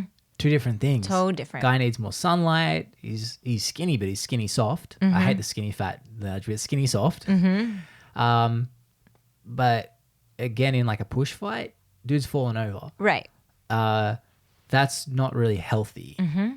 And there's definitely this misconception with the exterior. Oh, yeah. Where it is a symbiotic relationship. And that's why I'm always always evaluating how I feel. Mm-hmm. Like when I had that burrito, I was like, man, I'm tired. Yeah. Okay. Don't do that tomorrow and test. Because I haven't felt that tired. One thing I have noticed, I used to love 2-3 p.m. nap, 20 minutes. It's like my religion. Mm-hmm. And then when I stopped eating carbs, I was like, oh, I'm buzzing until freaking 8 p.m. when I have carbs. And then I go, cool, I'll go to bed an hour later. Yeah. So it was interesting to feel that. But I've also noticed if I exercise in the morning, which remember I'm doing 7 days a week now, and I used to be so against that, but it's I'm just in flow state now every morning and I love it. I don't need to eat until midday. Mm-hmm. If I don't train in the morning, you need to eat. I'm hungry by 9 o'clock. I'm like, I really need a snack or something, but I'm craving carbs. I'm not craving something healthy. Right. Whereas if I train, it's like, all right, it's weird. I don't want shit food. Yeah. Which is why I'm trying to do it. You know what? It gets me out of bed. I've trained 6:30 till 8:30 in the morning. Back at 9 o'clock, do some work for 3 hours, eat or whatever, and then you have a nice it's a balance. You have a nice balance. And even though it's 7 days a week, that feels really good to you. You said, you're in flow state. Right now I'm working out 2 days a week, which I don't feel bad for. Don't judge me. Don't judge me. Because it feels right for me right now. In this phase of life, I'm oh yeah, doing yoga on Sundays and then doing a nice workout on Saturdays feels okay, that feels very manageable to me and feels good. So, doing what feels right is important with food too. Yeah. People, I'm so you talk about eating red meat because that's what you were craving. That's how I try to tell people to eat. I'm eat intuitively. Now, you have to. If you're craving chocolate, maybe try it. If you're craving Cocoa Krispies or whatever, or you have a sugar cravings or you have a candida overgrowth, then your body's you can't really trust what your body's telling you. Mm-hmm. But if you clean out your diet and you eat really well and you clean out all the processed foods and all the processed sugar, then you can sort of eat intuitively and be so I don't eat a lot of red meat. But there are times where I'm my body's you need something, eat that. Mm-hmm. And I have a hard time breaking down red meat for some reason. So I'll take a digestive enzyme and I'm happy to go. Really? It's fine. I'm like, okay, I'm ready to go. It's easy for me. Or like I'll crave fish sometimes. Like everything is like a little different. I try to make my diet very like I'm not eating the same thing every day. I find people like get into a routine and they eat the same thing every day. I'm like, that's a really great way to get a food sensitivity. Eat chicken, eat eggs every single day, and believe it, you will in like 6 months give yourself a sensitivity to chicken because your body's so smart. It's like, hey, we got enough of that nutrient. You need to spread out the nutrients a little bit. So rotating, food rotation is important too, and just eating different types of foods and eating foods that are in season. There is a reason why, in Florida here we have There's a reason there's seasons. There's a reason. There's a reason why, because you shouldn't really be eating all of these. Like, why do we should eat with the season. So we should eat more of the root vegetables in the fall, in the winter time, and more of the fruits in the spring and in the summertime, because those are when naturally those foods have the most nutrients. So when you take them in, you get the most nutrients. But we live in, nowadays, right? Yeah, you can get everything anytime. Anytime you want. You want peaches, you can get them anytime. But like, how nutritious are those at that time of year? Yeah. Based on you are what you eats. So fruits and vegetables eat soil and water, right? That's how they get their nutrients. So I'm like, well, let's try to eat this in season or try as much as we can to eat things that are in season. And I think about that a lot too, because you get the fruit and you're like, it doesn't taste as good as it did in strawberries. They don't taste as good in like May as they did in January when they were like just coming off the vine. And they don't taste as good too from the supermarket as they do from the farm. Why is that? Because you are what you eats. Yeah. So whatever you're eating, you're eating it too. So that's why eating organic is really the best way to feed your body. See, organic wasn't a thing in Australia. No. Because, I don't know, like there's the whole GMO conversation isn't a thing in Australia. I guess it's different. I mean, like, what's it, Monsanto or something like that? There's this big problem with what they do that either it just hasn't been enough people talking about it in Australia or it isn't a problem. But yeah, I didn't really, like, organic here is wild. Like, you definitely have to do it. Well, here, I mean, but I'll travel to like places like Spain. Yeah, it's not a thing. It's They not don't a need thing. to. They don't need to, right? Yeah. Their food is clean. They don't spray it with a bunch of shit. But we are like getting our food like so mass produced here. We're such a big country.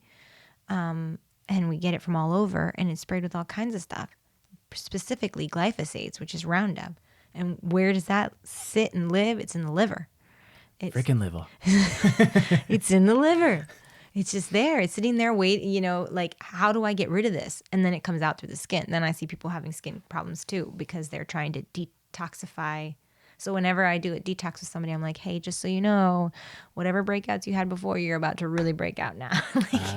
Because when you detox, you have two pathways, either a bowel movement or through your skin, right? That's it. And sometimes it's just easier for it to just come out through the skin. So a lot of people who are detoxing will get like, they won't feel good. They'll have like flu-like symptoms or even a fever, and they'll be like, I have a rash. Then they'll stop detoxing. I'm like, don't they freak stop. out. Don't freak out. That's why I'm like, I have a long conversation with them, and then I'm calling them every day that they're detoxing. I'm like, how you doing today? Oh, well, my rash went away. I'm like, okay, great. I knew it would. And I usually tell them if they have skin conditions, this is going to get worse before it gets better, and then it's going to get so much better, and you're going to be like, wow. You just have to get it out. So yeah, you really have to, and it's that trickle down effect with everything. When do you need to leave, by the way? 10. We got 10 more. 10 minutes. All right. It's already been 2 hours. I told you, this time goes fast. It's that trickle down effect too. Like, I had a friend back in Australia. She's kind of like that person where it's like depression is eternal. Like, that is my personality. Which is, it's so frustrating that that's a hot button topic because, again, they sort of like, yes, there are a subset of people that have the inability to produce the chemical required to get out of depression. From my understanding with what I've heard, and don't quote me completely on this, but most psychologists and scientists that I've spoken to, they all say like yes, but no. The majority is they're unhappy with what's happening in their body, environment, and there's other factors. It's not your identity. Problem is the medical industry benefits from it's your identity because now you can buy our stuff. Yeah, pay this pill. It's okay that you're like this. This is who you are. Don't feel bad about being who you are. Just buy our products. Just buy our product. When it's like, it's so depression is multifaceted. If you eat like crap, you will be depressed. There's no doubt about it. If you eat crappy food, you're going to start to get depressed because we make serotonin in our gut, which is a neurotransmitter. I think we've talked about this before. The neurotransmitter serotonin is made in the gut. So it's like, of course, if you had a traumatic experience, you know, things happen as children that are so fucking awful that I hate it. I hate that these things happen to people when they were kids. But that can also, it's like that's the pillar on which you grew up, and so that can cause depression. And you could have genetic predispositions to not making the amino acids serotonin or GABA or L-tryptophan, like all of these like natural things like you talked about. And there could be other things. So it's like food, your environment, what's happened to you, what you have going on genetically. There's all this stuff going on. And what does a pill do for depression? It numbs you. It numbs you, so you don't have to feel it. Tony Robbins was talking about in that podcast yesterday where he goes, how many people do you know that are on antidepressants that are still depressed? And it's usually most of them. Most of them. So I don't know why we cling to it so much, because if it was working, I'd be like, all right, well, it's working. You know, it's working for you. Well, maybe that the depression was lessened. I think it's an identity thing too. And it's also, you've got the people telling you that this is who you are. And I've gotten so much backlash from this going like, what if what you said makes someone go take their life? And I'm like, I hope it doesn't. But like everyone's approach is different. But for me, it was the tough words on myself where I was just like, because there were people that probably, I think if I stood in a doctor's office, I'd be on the pills. Because I went through a lot of like anxiety and this and that. But once I realized I'm like, this is just a chemical reaction in my body, in my brain, telling me that there's something not in line. That I need to figure out what that is. And I still go through it. But that meant learning that emotional agility is like, I mean, one of my first tattoos on here was like, to do with that. Because I realized, again, that saying I love is if you've met 1,000 assholes, maybe you're the asshole. And I'd met a lot of assholes. And you're like, oh shit, is it me? Yeah. And what I realized was it was my focus on myself and my focus on me, putting other people down. Like that I got this tattoo when I was 24, which was like the equation of happiness, which was, it was an O over an S. So like division, others over self. And then a plus to like always, again, I kind of realized at 24, my brain is a muscle, just like I go to the gym all the time. I get that. But this is a muscle too. And it's going to be hard as fuck. Like it's taken me, how old am I? 8 years to work out a lot of the kinks, like a lot. And I've still got a way to go. Because now it's the next thing. But I realized I was like, oh, because I'm so busy about what I deserve, I was miserable as fuck. Because one thing I've realized is when you're, and this is my other tattoo here, is never keep count. Whenever you keep count, you never keep count properly. I do one thing for you, I count that 10 times in my head. You do 10 things for me, I count that once. Yes. And so by me not keeping count, I got happier. Like obviously when it becomes like that, I've helped that person so much. Right. When there's an imbalance that you feel physically, you're like, oh, okay, that's too much. But, you know, and I'm not a basher of antidepressant medication, because after I had my second daughter, I went through postpartum, and I went to my obstetrician, and I was like, well, and I'll tell you this, and then this is super personal, but we're going to get into it because why not? In the last 10 minutes, why don't we go there? So I was like, I don't want to have any more kids. I need some birth control. And I was like, I want the most non-hormonal thing. You know, I want it to be easy. I got 2 kids. I'm young, blah, blah, blah. I'm in school. And she's like, I'm going to give you this shot. And I'm like, okay, I just want to make sure that there are no side effects to this, that everything's going to be fine. You know, I'm going to feel fine. So they gave me this shot. And in combination with the side effect of the shot was, by the way, depression, massive amounts of depression and suicidal thoughts, which I did not read when I started. And it's like a shot.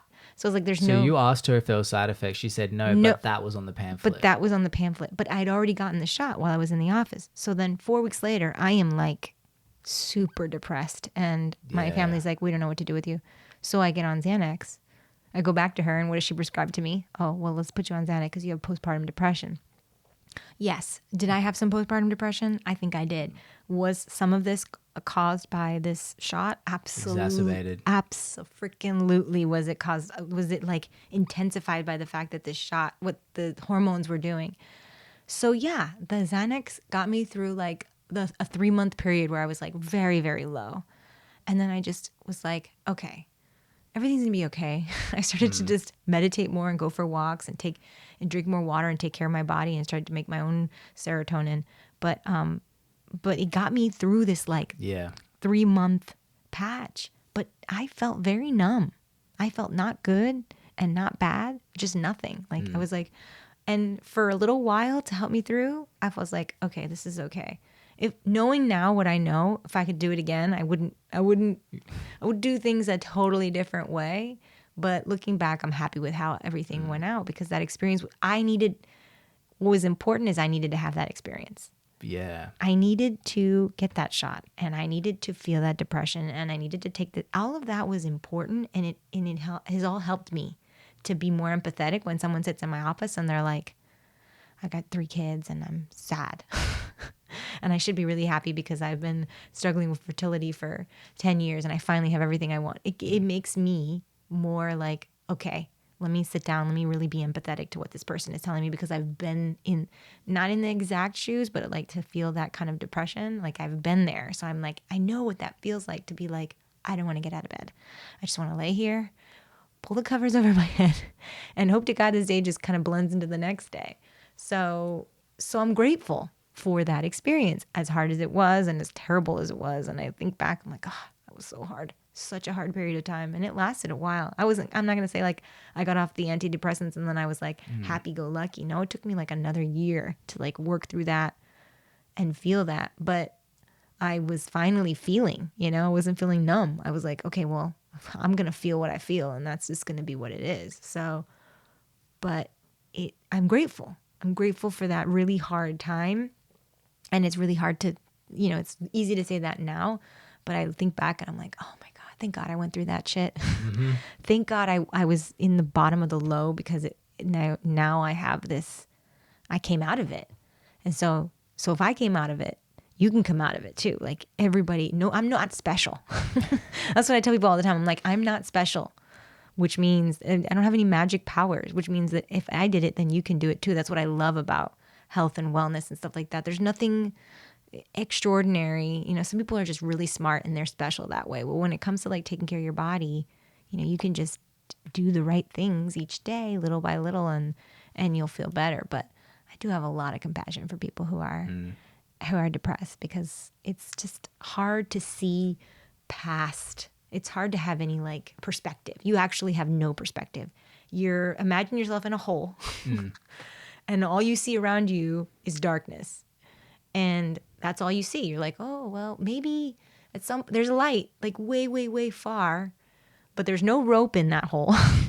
And maybe you think the anxiety medication or it helps a little bit. It's like a flashlight so that you have a little light while you're in your home. That's all it really does.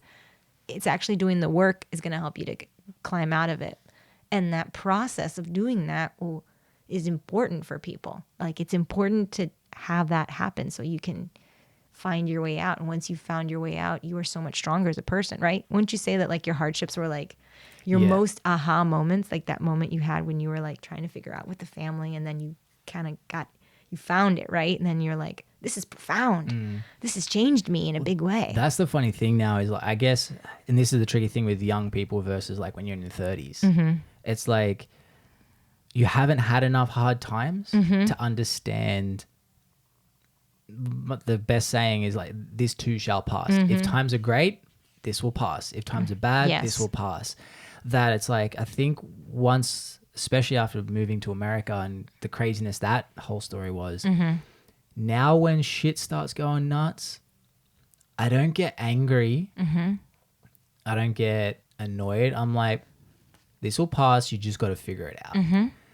But you need to go through more, like you don't want to go through too much adversity, I think Andrew Huberman did a study. He goes, you want to achieve 85% of your goals. If you achieve 100, you don't learn anything. If you achieve less, you actually lose motivation. But definitely, like with the adversity side, falling short of stuff and going through tough times, like again, with all the shit that went with my family, I'm actually really fucking grateful. Yeah. As weird as that is, like in the lessons I've learned. Yes.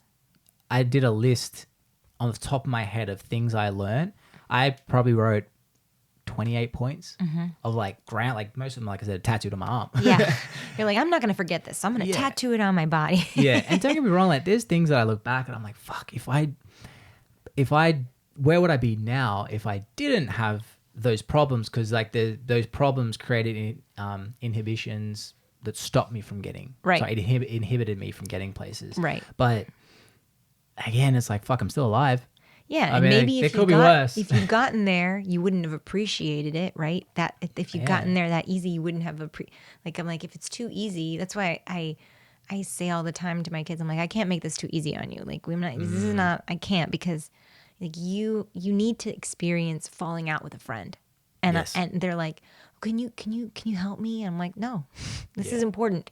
It's actually an important life skill. Like you need to experience that and handle that in a and I'm like, and don't use your phone, don't freaking text fight, like don't get on social media. Text is the worst. I'm like, don't do that. Like be grown about this. And then like I think about like, your first heartbreak, right? And how much that taught you. You don't get it, Mom. I'm like, of course you understand. It's like, or all these things. It's gonna happen with you with Sienna too. Like there are things that's the battle that she will teach you that no one else will teach you. And no one can teach you patience like Sienna's going to teach you patience.